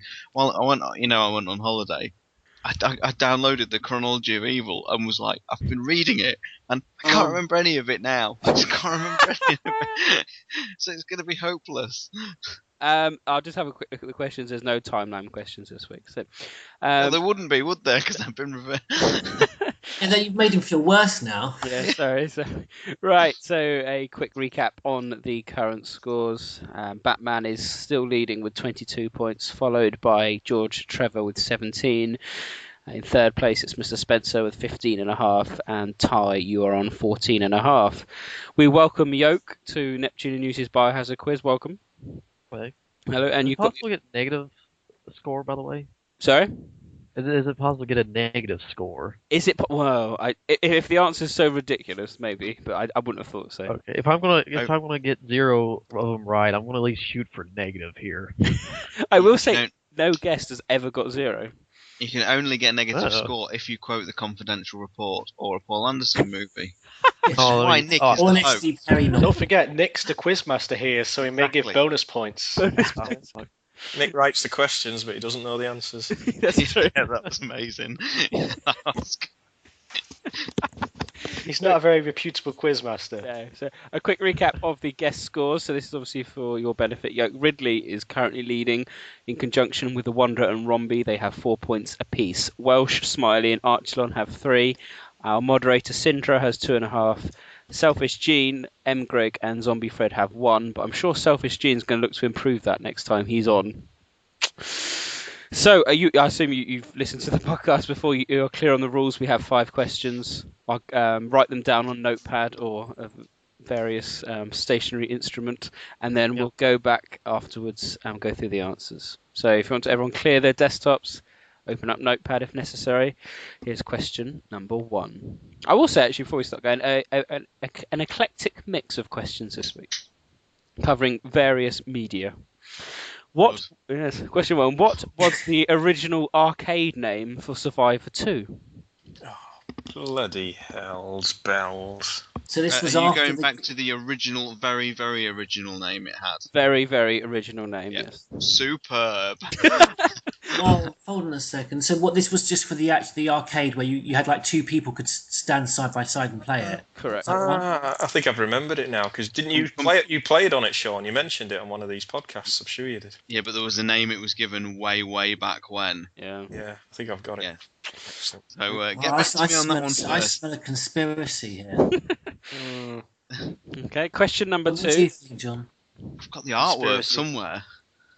I remember that artwork, yes. Question number 2 from Resident Evil 0. I want to rekindle the flames of the weak. What is the correct order? That's a good question. The correct It's order a of very what? good question. We should be good bats. You two should be What? I didn't understand the question at all. There's Obviously, a I bloody obviously don't know the conspiracy here, answer. George. You read something, then you. So, good. Yes, I want to rekindle the flames of the weak. What is the correct order?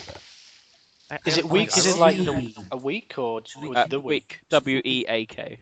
What's that from? Resident Evil 0. I have it written down on my notes. You're not meant to say. No, I said at the beginning. It was fine. I said it's from Resident Evil 0. Sorry, Yoke, you had a query. Oh, of course. Yeah. Quite. Oh, God. Okay, yeah. So, Yoke, you had a query. Yeah, can I look at my notes? No. Damn it. Okay. Moving on to question number 3. What was Buddy's full name? Oh, no way. I know that one. Oh, well done. So obviously Buddy from Damnation, if anyone's unaware of it. And it's not Ark Thompson. Question number 4. Name the UBCS members sent in to rescue Dr. Cameron. I know. What, name them all? There's not many. What, from 4DX? Is there 5 or 6, Nick? Give us that. There's Is there 5. It's 5. There's 5. 4D Executor doesn't exist in my universe. It does in mine. It should. I don't see why it can't exist in the canon, to be honest. Yeah, it can. Because just before the bomb struck. Because the concept of the Cameron virus is ridiculous. What, and the enhanced C No virus? more than Code Veronica, digging up a dead grandmother or whatever. Well, what's Dr. Cameron been doing for the last 15 years? Right? Just they're taking over the work and assimilated the entire thing. You have to have Kurt Russell come and stop her. This thing spin-off in Raccoon City. I always like to say that, yes, you see her escaping, but in fact that was October the 2nd, and she just got nuked. I like to say she got shot in the head by Tyler Hamilton. Excellent. And finally, this is a new bit of information. Question number 5. What film inspired the alternate costumes for Leon and Krauser in Dark Side Chronicles? Oh, this was on the Facebook page the other day. It was. Ridley posted it. What film? Wasn't it? I thought it was a series. It's a shit film. It's a remake. Yeah. I'm expecting full marks from a few of you today. No chance. So that concludes the quiz. Join us after this when we'll run through the answers. A Midwestern town in America, Raccoon City, a solitary island far off in the sea, Rockfort Island, an island that would become the second Raccoon City, Sheena Island. There are still many unanswered questions about these seemingly unrelated yet intensely traumatic events. Though it is believed that the international enterprise umbrella was somehow involved, little is known as to the origin of this faceless corporation. When was it established? By whom? And how was the T-virus created? To uncover the truth, we must delve deeper into the events which transpired in the beginning, before the mansion incident. Hello and welcome back to Neptune and Newsy's Biohazard quiz. Let's see how everyone has done. So, question number 1. What was the original name for Survivor 2? Did you know this one, Mr. Spencer? I had no clue. I just basically had Biohazard Gun Survivor Code Veronica, which is what the probably more later name was for it. George Trevor? I've got absolutely no idea. Did you want me to come to you first, Sean? Yeah, come on. Okay, sorry. I just thought you knew the answer. I usually go to the people that know the answer last. All right, go on then. Yeah, go on then. I know. I want to guess. I think I've got it. Okay. Yoke was quiet. Yoke, did you know this one? Super Code Veronica Extreme Edition? I don't know. Super Code, I love it. Batman, for your guess? Was it called Gun Survivor 2 Fire Zone? Ooh, what did you put, Stars Tyrant? To my knowledge, it was just called Biohazard Fire Zone. The point goes to Stars Tyrant. Oh, you can't do me for that. There is artwork Right. that just says Biohazard Fire Zone. It is just Fire Zone. You wanker. The image was just a black background with Claire on it, wasn't it? And it just said Biohazard Fire Zone. Yes, it is. Very good, very good. Question number 2. I want to rekindle the flames of the week. What is the correct order? I have to try and see what. Batman. Let's start with you for this one. I'm not confident, actually. Ooh. I can't quite remember. I think, it's the start, I can't remember. Is it the horse, the deer, the dog, the jaguar, the snake, the eagle? Was it noise from Star Silent? I think I'm wrong, aren't I? Yoke? Yeah, you are. Is it evil? Shit. Yoke, what did you put? I have it in my notes. It's right freaking next to me. I can't even look at it. But I know this is wrong because there's a couple missing. But I have horse, lion, snake, eagle. Horse. Lion, snake, eagle. George? Now, I think I know this, and the only reason I kind of know this is because I always saw it as it was an order, kind of like the weakest first and the strongest last. Yep. And as the owner of a Husky Wolf hybrid, it always pissed me off that Wolf was second when I thought Wolf should be at the end. I think because it's deer, the weakest is the deer's first, then it's the wolf, which I think is out of order. How can you put the wolf before the horse? Then it's a horse, then the eagle's at the end. The eagle's the last one. Before that's the it's a horse, then a tiger, then the snake, then the eagle. Mr. Spencer? I had no clue. No answer. No answer. And finally, Stars Tyrant, who sounded very excited. George was so close. He's got the name of the cat wrong. It's deer, wolf, horse, lion, snake, eagle. There's no lion in it. There's no lion in it. No. It is a lion. He surveys the king of all. It's a jaguar, isn't it? Wow. It's a lion. One of you is wrong. My answer is this. But then obviously take this with a pinch of salt. It's got to be a lion, surely. My answer is deer, wolf, horse, tiger, snake. Oh my eagle. god. Yeah. You're killing me. No. We're all wrong. No, that would be point to George Trevor. Yeah. No You way. didn't say tiger. Because it looks like a cougar or something. It looks kind of like I thought it was like a panther or a jaguar. Yeah, that's what it looks like, but it's not. Where's it say tiger? Where's it say tiger? Well, on the inscription, that's what the inscription calls it. Does it? Pretty sure. It doesn't give you animal names. Yeah, it doesn't mention the animal names.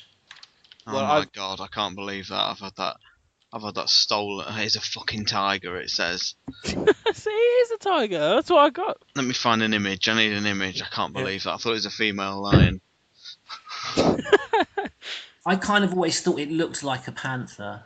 But I never that I'd always, but it never that, but it wasn't. It just isn't it in a file? Aren't they listed in a file somewhere? No, it's just that puzzle they exist in. Yeah. Well, that's. I'm sure under it you can read. There's an inscription that says what they are. Can we all have points for cat? No. Right. God, So that's just, I think, subject to a founder inquiry. That's points to me, yeah? Yes, absolutely. Points to GT there. Right. Question number 3. What was Buddy's full name? Stars Tyrant, did you know this one? No. I had nothing. Yoke, did you know this one? John Buddy? Oh. Mr. Spencer? Dirk Benedict. Dirk Benedict, yes. And Batman, did you know this one? Alexander Kozachenko. Oh, there we Well go. done. Back with a Oh, vengeance. excuse me, you haven't asked me yet. George, do you know it? Alexander Chimpankin. What did it say? No, I've got no, this is Buddy from Damnation. Yes, yeah? yes. I've got no idea. Did anyone know his nickname? Not Buddy, the other one. Wheelchair, cripple. Sasha. Sasha, yes, very good, very good. Oh, well done. Very good. And finally, moving on to question number 4. I do feel sorry. I'll interject at this point. I feel sorry for Yoke because normally the guest can use the Ask Newsbot lifeline. I probably wouldn't believe him anyway. That doesn't sound right.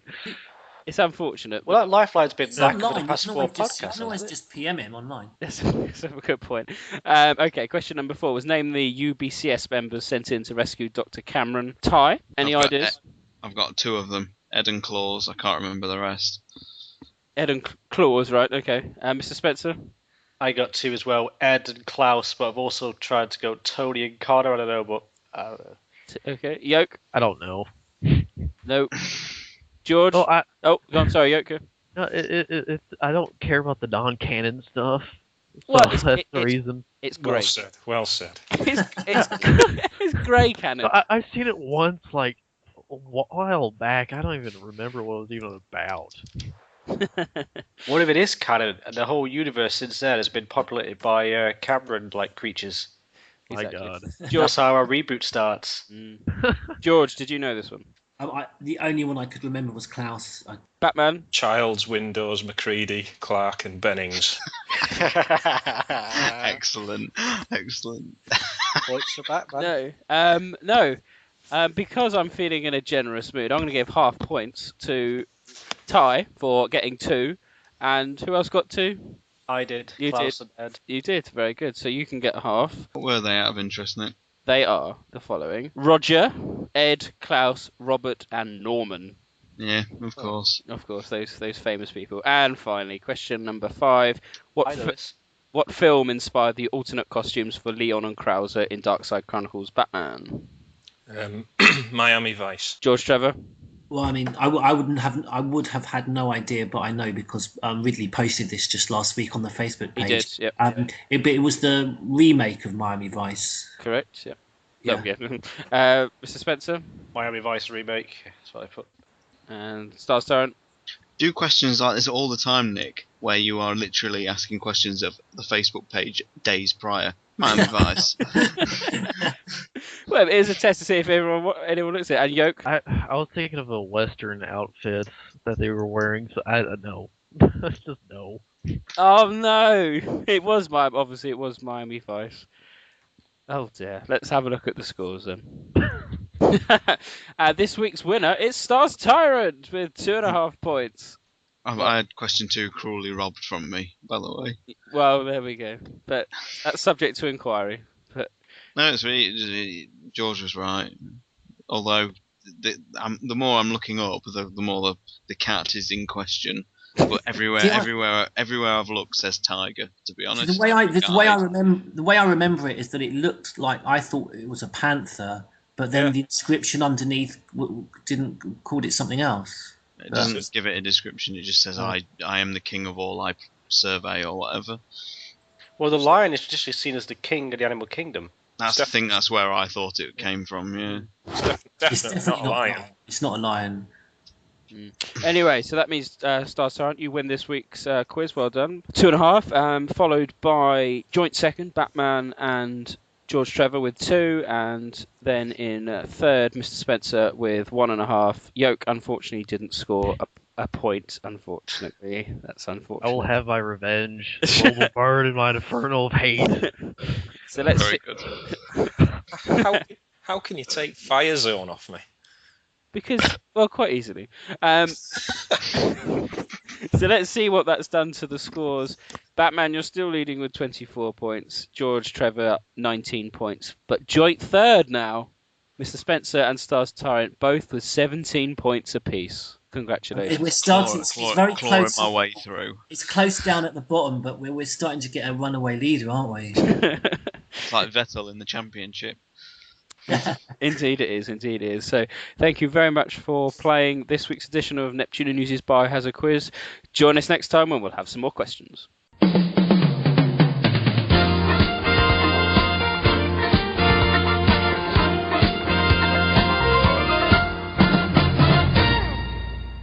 Thank you all. Thank you.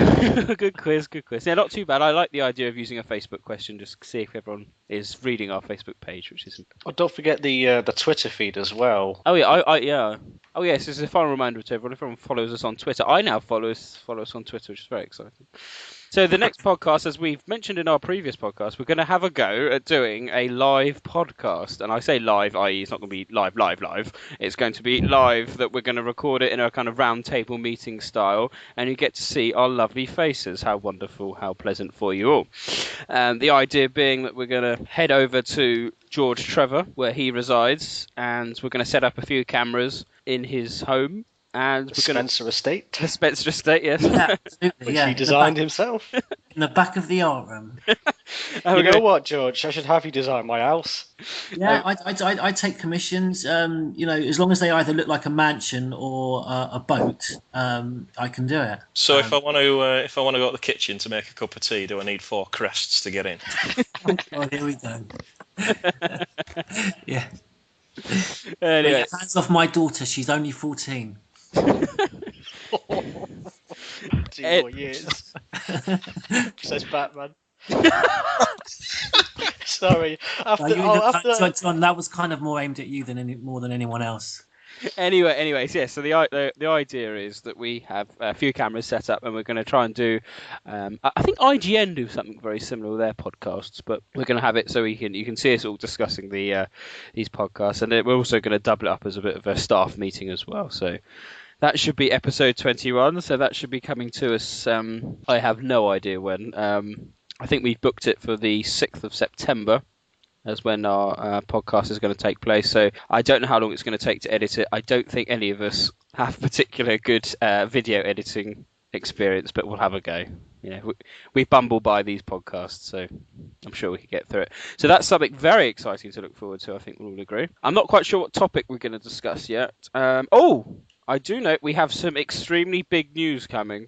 And that's going to be the topic. A whole podcast dedicated to extremely big news. And that's all I can say for now. But yes, so that will be exciting. We can all look forward to that. But hopefully we'll have the PU Live podcast up a few weeks after the 6th of September. So you should hear from us again in a couple of weeks after that. So thank you very much for listening. And thank you, Yoke, for joining us today. It's very, very wonderful for you to do so. Taking time out of your schedule to connect up to us in Blighty. Thank you very much for listening. It's goodbye from me, Neptune. It's goodbye from me, Batman.